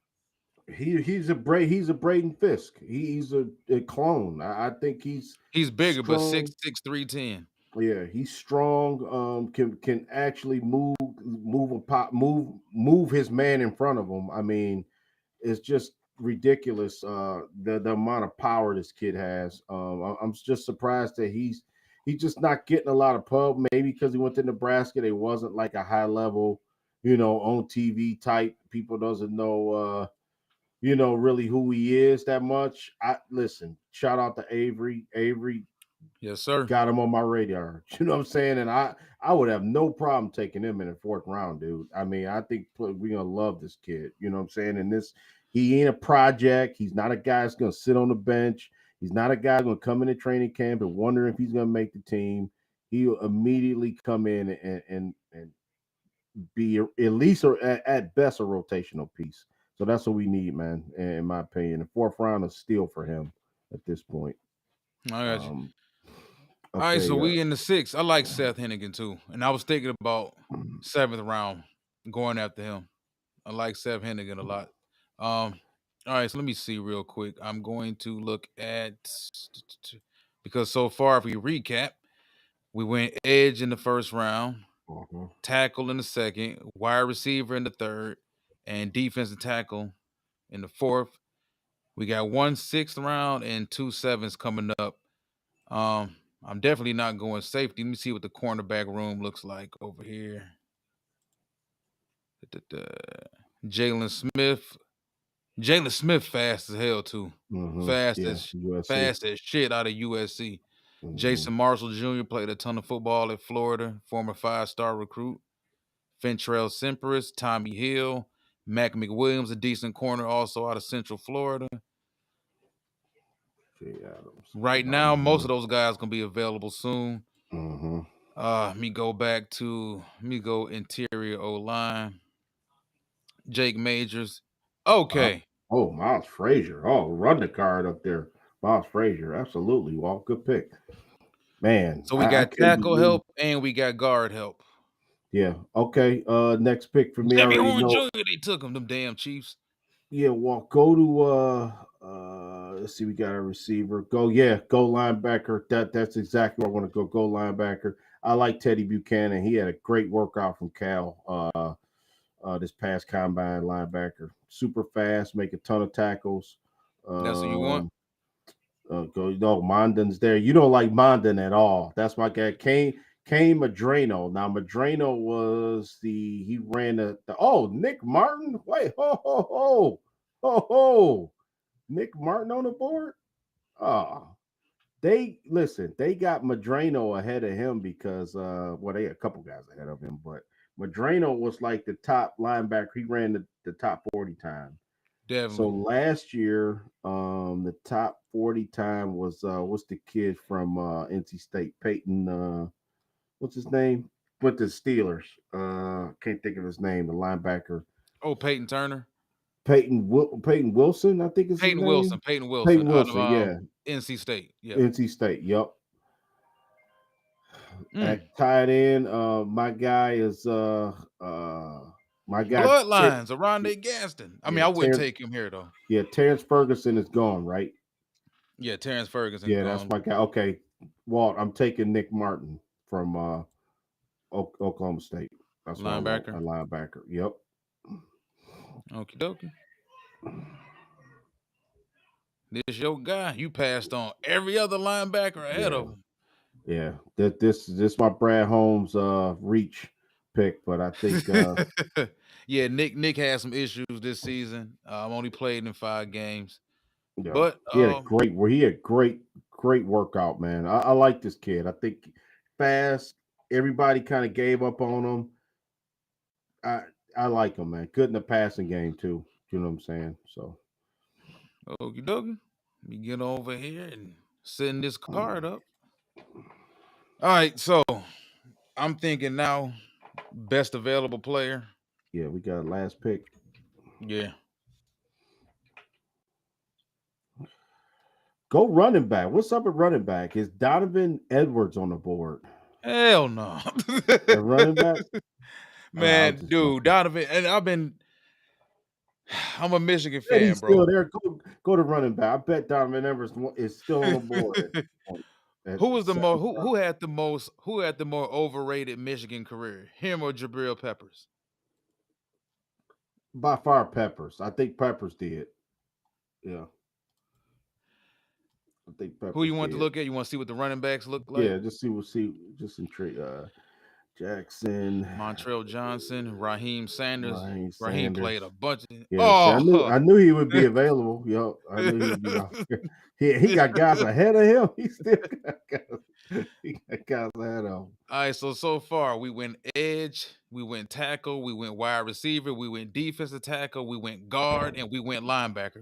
That's a well-rounded ass draft so far, man. So far. What about corner? Yep. I was gonna say, I'm sorry. What about corner? We haven't taken at this point, we could bring a guy like what's the kid from South Carolina, Fortune, O'Donnell Fortune at corner. It's another kid that I thought it was a kid from Western that was kind of man, I can't think of it on the top of my head. But yeah, we might have to go the free agent route. Obviously, bring another corner in. But yeah, I feel you though. KJ Jefferson. DJ Ewan, this boy. Yeah. DJ Uyunglele. Yeah. Like I like Seth Hennigan, man. I'm kind of torn right now because I told you before everything was started, I did want to draft a quarterback this year. You look at Seth, man, played a ton of football, experienced quarterback at Memphis. Played 13 games all 3 of the last 3 seasons. 64.9 to me, which that's 65%, 67%, 63%. So a guy that threw the ball as much as he threw it to consistently be at 65, average around 65% completion percentage is pretty solid. 25 touchdowns this past season. You look at the QB rating. You go to his passing grade overall. Deep grade of 93.5.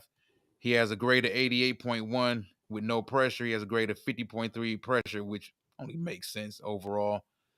And going through some of these numbers, turnover worthy play rate 2.2%, which points to him trying to make so much happen down the field. They didn't run the ball all that well at Memphis. He didn't have a bunch of talent surrounding him at Memphis the past couple years. So he did throw the ball a ton. You look at the deep yards, 1,050, which is 10th in the country. This is a guy that threw the ball a ton. Mm-hmm. at Memphis. And you talking about 6'3", 215. I like the size. Has a big arm, nice touch. And like I said, I like the experience at the quarterback position. I think we also looking at a situation in the NFL now where we saw it last year with guys like Bo Nix, Michael Penix, um, Jaden Daniels in Washington. Yeah. The quarterbacks that had the rookie quarterbacks that had the most success was the guys that played a ton of football, the transfers, Yeah. coming out of college. So I am leaning towards Seth. Um, Outside of the quarterback position, let me see what else is going on because let's see what's going on at the edge spot. Who's still Ethan Downs, Johnny Walker Jr., Elijah Austin. Yeah, I'm not really gonna double down on the edge position. I think if we was to hit on a guy like James Pierce, that takes care of everything. You pair Pierce with Aiden Hutchinson, and we good for the next 10 years. Yep. Yep. For the most part. The safety position is kind of worn out right now. Looking at Right. tackles, I don't like the tackles that's left. I do like Carson Vincent. Yeah, Carson. I Somebody think mentioned him somebody earlier. mentioned him. Yep, Yeah, Carson Vincent. Carson Yep. Vincent showed up from Alabama A&M, showed up at the combine, and he showed his ass off. I like the guys that come from the HBCUs and the smaller schools, and it's always, this is always the offensive linemen that show up and really get out there and whoop some ass. Carson Vincent, but he's a guy that we could probably get as an undrafted free agent for the most part, if he was still available at this point in time. So if we just talking about the value of the pick, even a running back position, I just Yeah. don't see the value in it right now. Mm. We don't know about, even with the tight ends, we really don't know honestly right now whether at least what the relationship with Hendon Hooker looks like at this point in time. Yeah. Kyron Lacy at LSU, Zachary Franklin, Rock Taylor. Yeah. So I me mean, personally, it just shows you how much, you know, before we get out of here, Walt, tonight, it just shows you oh, we got, yeah, you picked up. Okay. Yeah, it just shows you how valuable, the draft is. And that you have to, like, when you're a team like the Lions, right? Well, we know got a good team. You know what I'm saying? We know that we need some pieces, right, to stay like in contention. Um, they said we should have took your other boy instead, yeah, Demetrius Knight instead Jr. in Yeah. second round, yeah, and I like Demetrius Knight there. That's my guy. You know what I'm saying? Yeah, I got an F for that pick. I I just think that he's too talented not to take him that, not that early. I mean, not that late in the draft to get him at 60. That was a bargain to me. So yeah, it is what it is. I was waffling. I really was. I mean, because I'll be saying, man, some of the Michigan dog, like Rashawn Gary was one that had a whole lot of hype coming out of high school hmm and college and got to the NFL and was better in the pros than he was in college. But yeah, like Peppers and Donovan Edwards, man, I never thought they were the prospects they were hmm hyped up to be. That's just me. yeah, But I'm just saying, like even Raw Detroit mentioned Hendon Hooker that they're grooming Hooker. That's all fine and dandy too, man. But like Bill Belichick said, just for a few reasons, I would draft a quarterback every other year. And he did it with Tom Brady simply because they're like lottery tickets. They're like having built-in lottery tickets in your quarterback room. hmm If one quarterback doesn't work out one year or whatever it may be, somebody gets hurt, you got talent. And you don't have to constantly keep investing draft picks every other, saying every 5 years or every 4 years in a quarterback. If you take a quarterback every other year, and if it doesn't work out and you got Tom Brady, you can go ahead and you can trade Ryan Mallett to somebody like Houston, or you can trade Brian Hoyer to somebody for that matter. Um, Having Hendon Hooker isn't enough for me, simply because, like I said, you can never have too much talent in a quarterback room. yeah, And with the way the direction is going in the NFL, man, with these senior quarterbacks, these experienced quarterbacks, I would definitely take a quarterback this draft. So, like I said, having Hendon isn't enough for me to not take a quarterback, but that's just something I really wanted to invest in right now. Raw Detroit also says, hold up. Unless Tennessee Titans wanted to give up a draft capital for Hooker. I don't, low key, man. I think most teams would kind of lean towards drafting their guy now because, like, Cam Ward's like super talented too. That's the whole thing. Ward is super talented, better arm, more mobile, more explosive, more dynamic. If I'm Tennessee, I would probably stay there and go ahead Mm-hmm. and take him. Raw Right. sources look like they like Milrow. That's possible. I don't think they would stay at number one to take Milrow though. That would be like the shock of the draft though. Yeah. If Yeah. Tennessee stayed at one to take did take Jalen Milrow. Yeah. Yep. But overall, what does everybody think about the draft, man? We go ahead and see if I can expand this a little bit. Actually, Yeah. there we go. So everybody can see that a little bit better. So everybody, let me know what y'all think about this draft that we just finished. Dang, I got bad grades on Millum and Ty Robinson. They gave me a B for Nick Martin though. You know what I mean? Yeah, getting Miles Frazier in the 6th round, man, that's a bargain right there, boy. You know, I mean, if it came to, you know, if it turned out this way, I mean, I would be okay with it. You know what I'm saying? I'm not Yeah, I mean, this is definitely. all PFF how they view things and Yeah, of versus how course. we view it. Of course. I mean, we could look back at this draft and say, you know, you would think James Pierce could be a starter right away. You know, he better be, you know what I'm saying, at 28. You know, obviously Torrey Horton, right now, you may say, He might be uh, your third. yep, you may say Horton may be the second best receiver, ain't even played yet. You know what I'm saying? So him, Miles Frazier, maybe a guy that may have problems staying on the field right off the bat. You know, if you got Wyatt Millum, and try to hope Wyatt Millum can make the adjustment. I think that's the only question with Millum is making the quick adjustment fast. You know, can he play guard? You know what I'm saying? He's more of a pass protector, but Yeah, I like I think he's said, gonna with probably be him, a I could tackle. make it work, man. Maybe switch Mahogany to left guard and maybe put Mellum on the right side to kind of be on the Sewell side where it'd be kind of more easier for him to me. You know what I'm saying? Ty I think if Robinson they would, if they did take Millum yeah. at 60, I think it would be more so of a future moving forward Hmm. type of pick. Think But then so? that would also kind of spell, I think, the end for Manu if Yeah. they took another tackle this early, the very next I year. don't even factor him in. It's like he not even on the thing, bro. I don't even count on anything from him. But I get what you're saying. I get it. You're right. Uh, and then Ty Robinson, I think absolutely because remember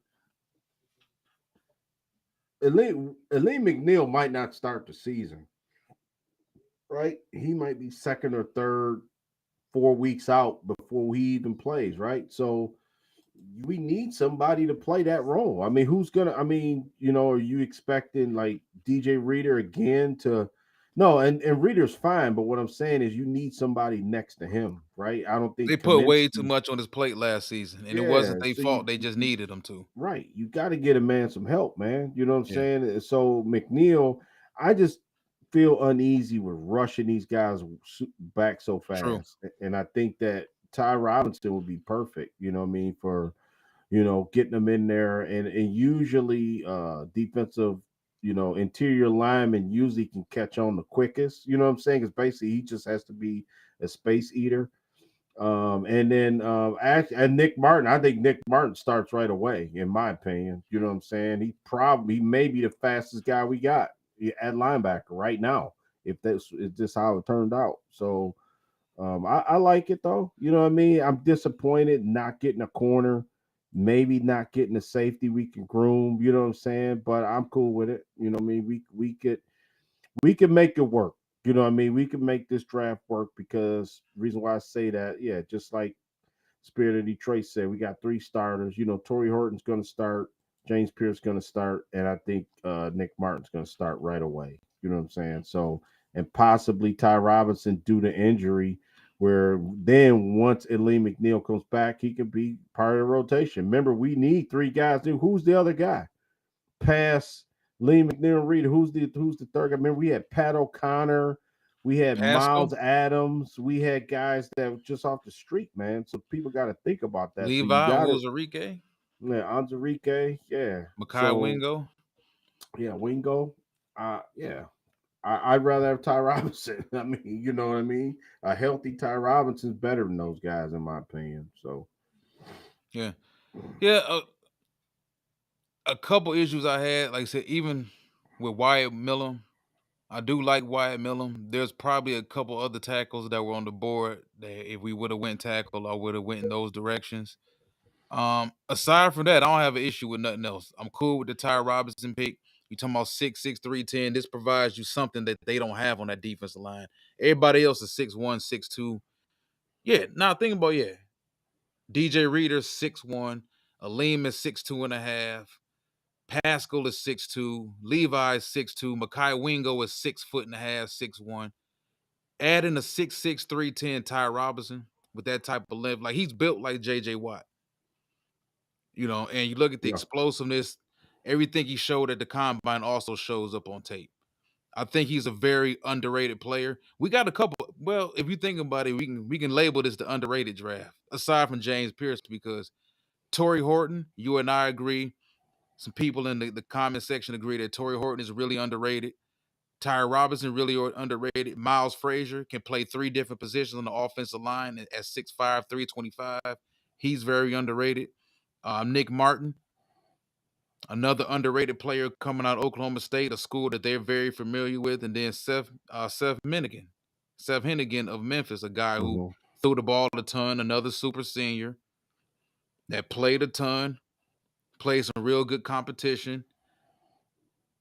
65% average completion percentage for a guy that throws the ball as much as he does, and he was 10th in the country in downfield yards.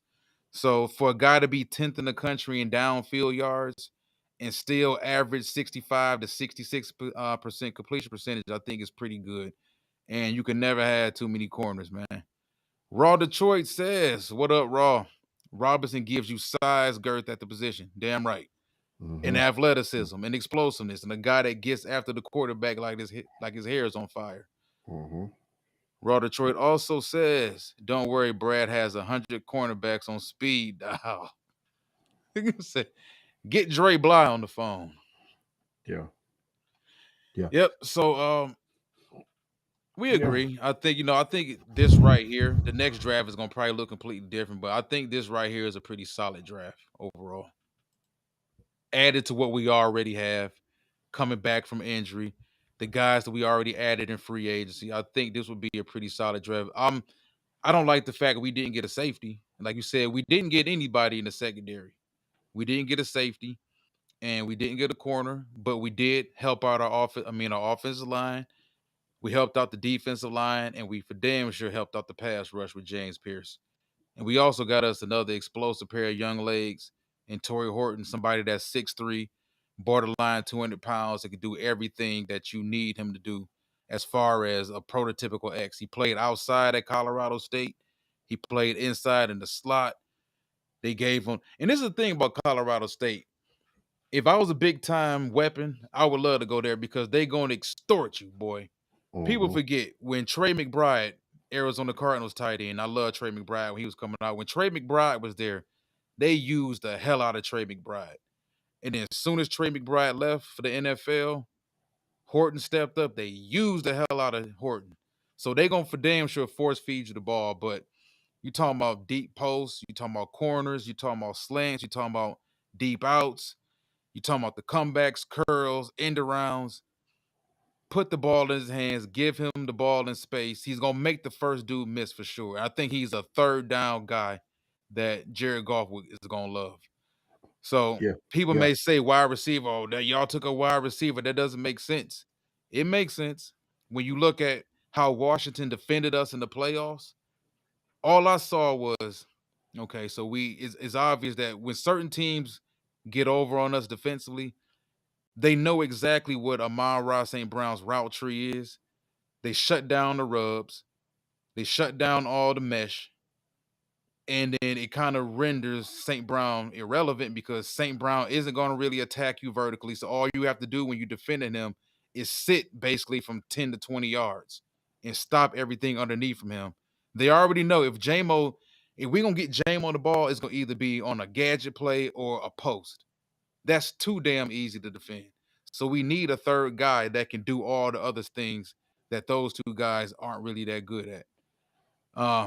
Raw Detroit says, bring back Jeff Okuda. You know, I've been hearing fans ask for that shit. He's on the Vikings. He went to Minnesota, I thought. Yeah. Yeah. Yep, definitely. So, let's bring this back and bring up this snazzy overlay that took me a couple hours to put together because I love y'all so much. So, Mock Draft 1.0 is now in the books. Want everybody to let us know in the comments section what y'all think about it. But must believe we took y'all input in completely. I want to thank Raw Detroit for joining us tonight, man. Really appreciate you and your input. The draft is officially 5 weeks away? 5 or 6 weeks away? Yeah. Yep. What is it, April 24th to 26th is in Green Bay this year. So, you know what I mean? That brings some more to it. You know, usually it seems like the home host team always does something unexpected, you know what I'm saying, to get the crowd livened up. So, you know, look for it. You know what I mean? As far as I think it's going to be chaos, man, in the first round. I really do. I think that this is such an unknown because the quarterbacks are so unknown. Unless somebody out there that somebody like, you know, uh, that they're not really saying they holding it close to the vest. You know, maybe somebody really likes I'm about to say Jeff Okuda on my mind right now.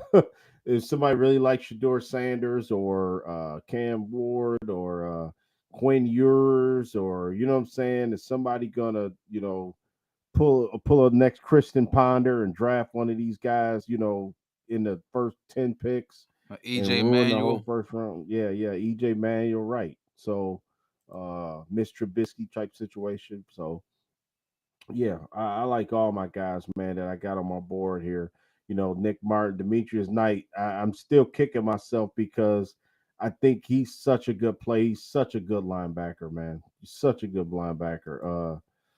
And I think that, you know, to be able to get a mean guy, nasty guy like him, you know, just to go with, just think about it, because I think Avery even said it on a podcast, on a Spirit Trade podcast. He said we got 4 starters and basically a bunch of role players, and he's right. I mean, that's the only way to look at it and think. Like, people got to think like what we have already, but you gotta build around those guys. You want to build around Brian Branch. What's the best thing to build around Brian Branch? Is a guy that's a space eater like Ty Robinson. You know what I'm saying? It's perfect for his skill set. You know what I'm saying? What's the best guy to complement, you know, you know, a straight run inline path to the quarterback like James Pierce could provide, you know, on the other side of Aiden Hutchinson? That'd be nasty, man. You know what I'm saying? So yeah, it's about I thinking think about how one helps linebackers everything. is, yeah. And so I'm sorry. Well, I Oh, think you good. linebacker more so. I want the speed at that spot. You know what I'm saying? I want the speed more than anything. That's why I like Mike Knight.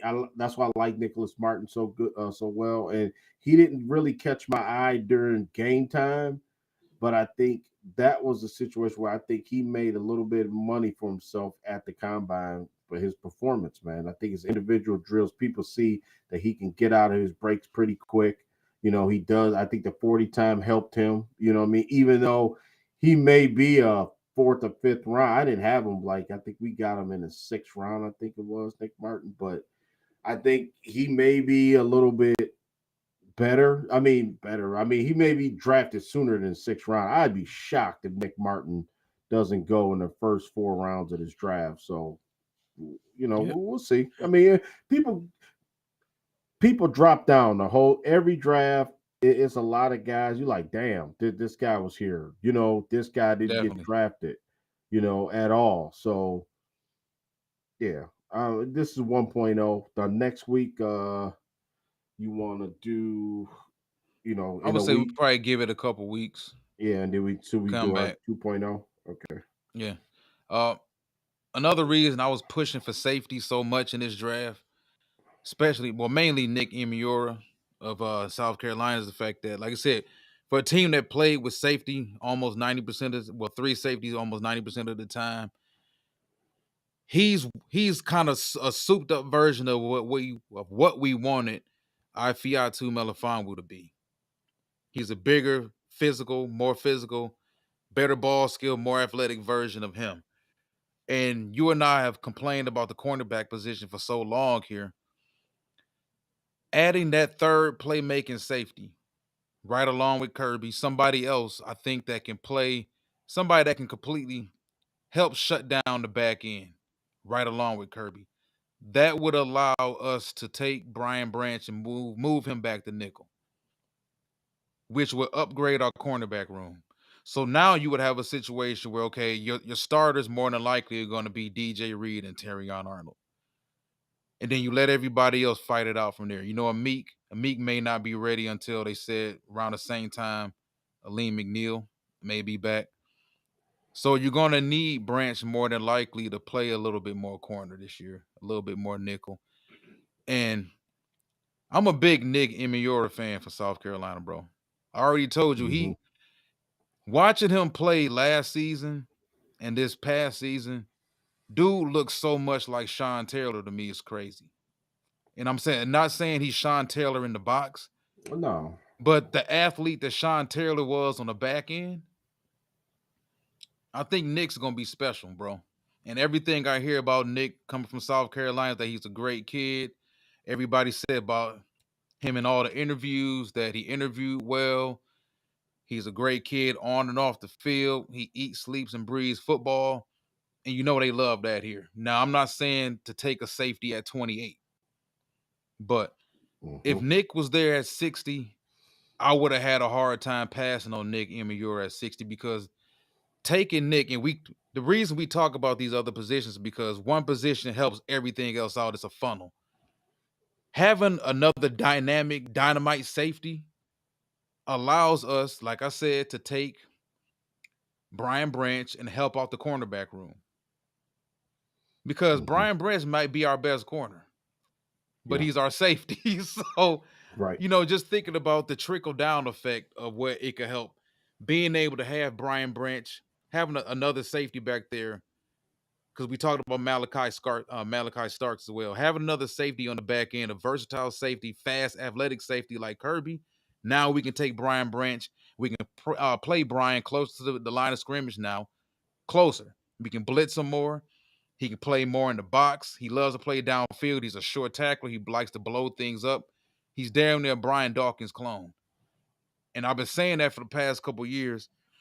If we get the right pieces around Brian Branch, we can unlock his Brian Dawkins the way the Philadelphia Eagles did back in the day.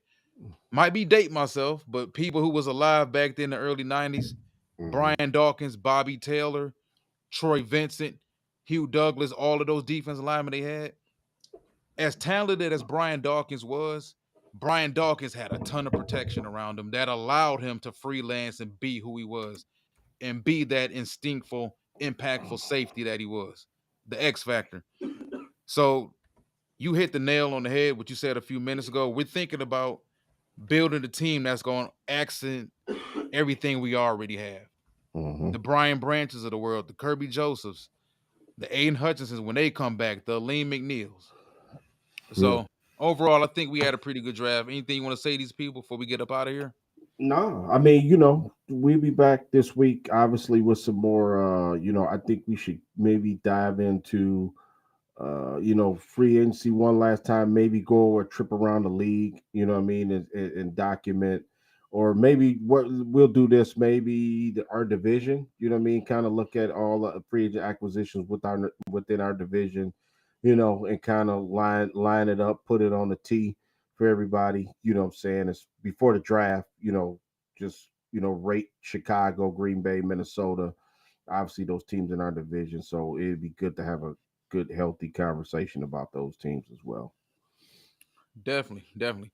All right, so we're gonna wrap this up. I want to thank everybody for joining us tonight. Yeah, Tremendously. y'all, We man. appreciate each and every one of y'all. Yeah. Make sure, please hit the like and subscribe buttons. We need it. We appreciate it. Till next time, enjoy y'all evening. It's One Pride.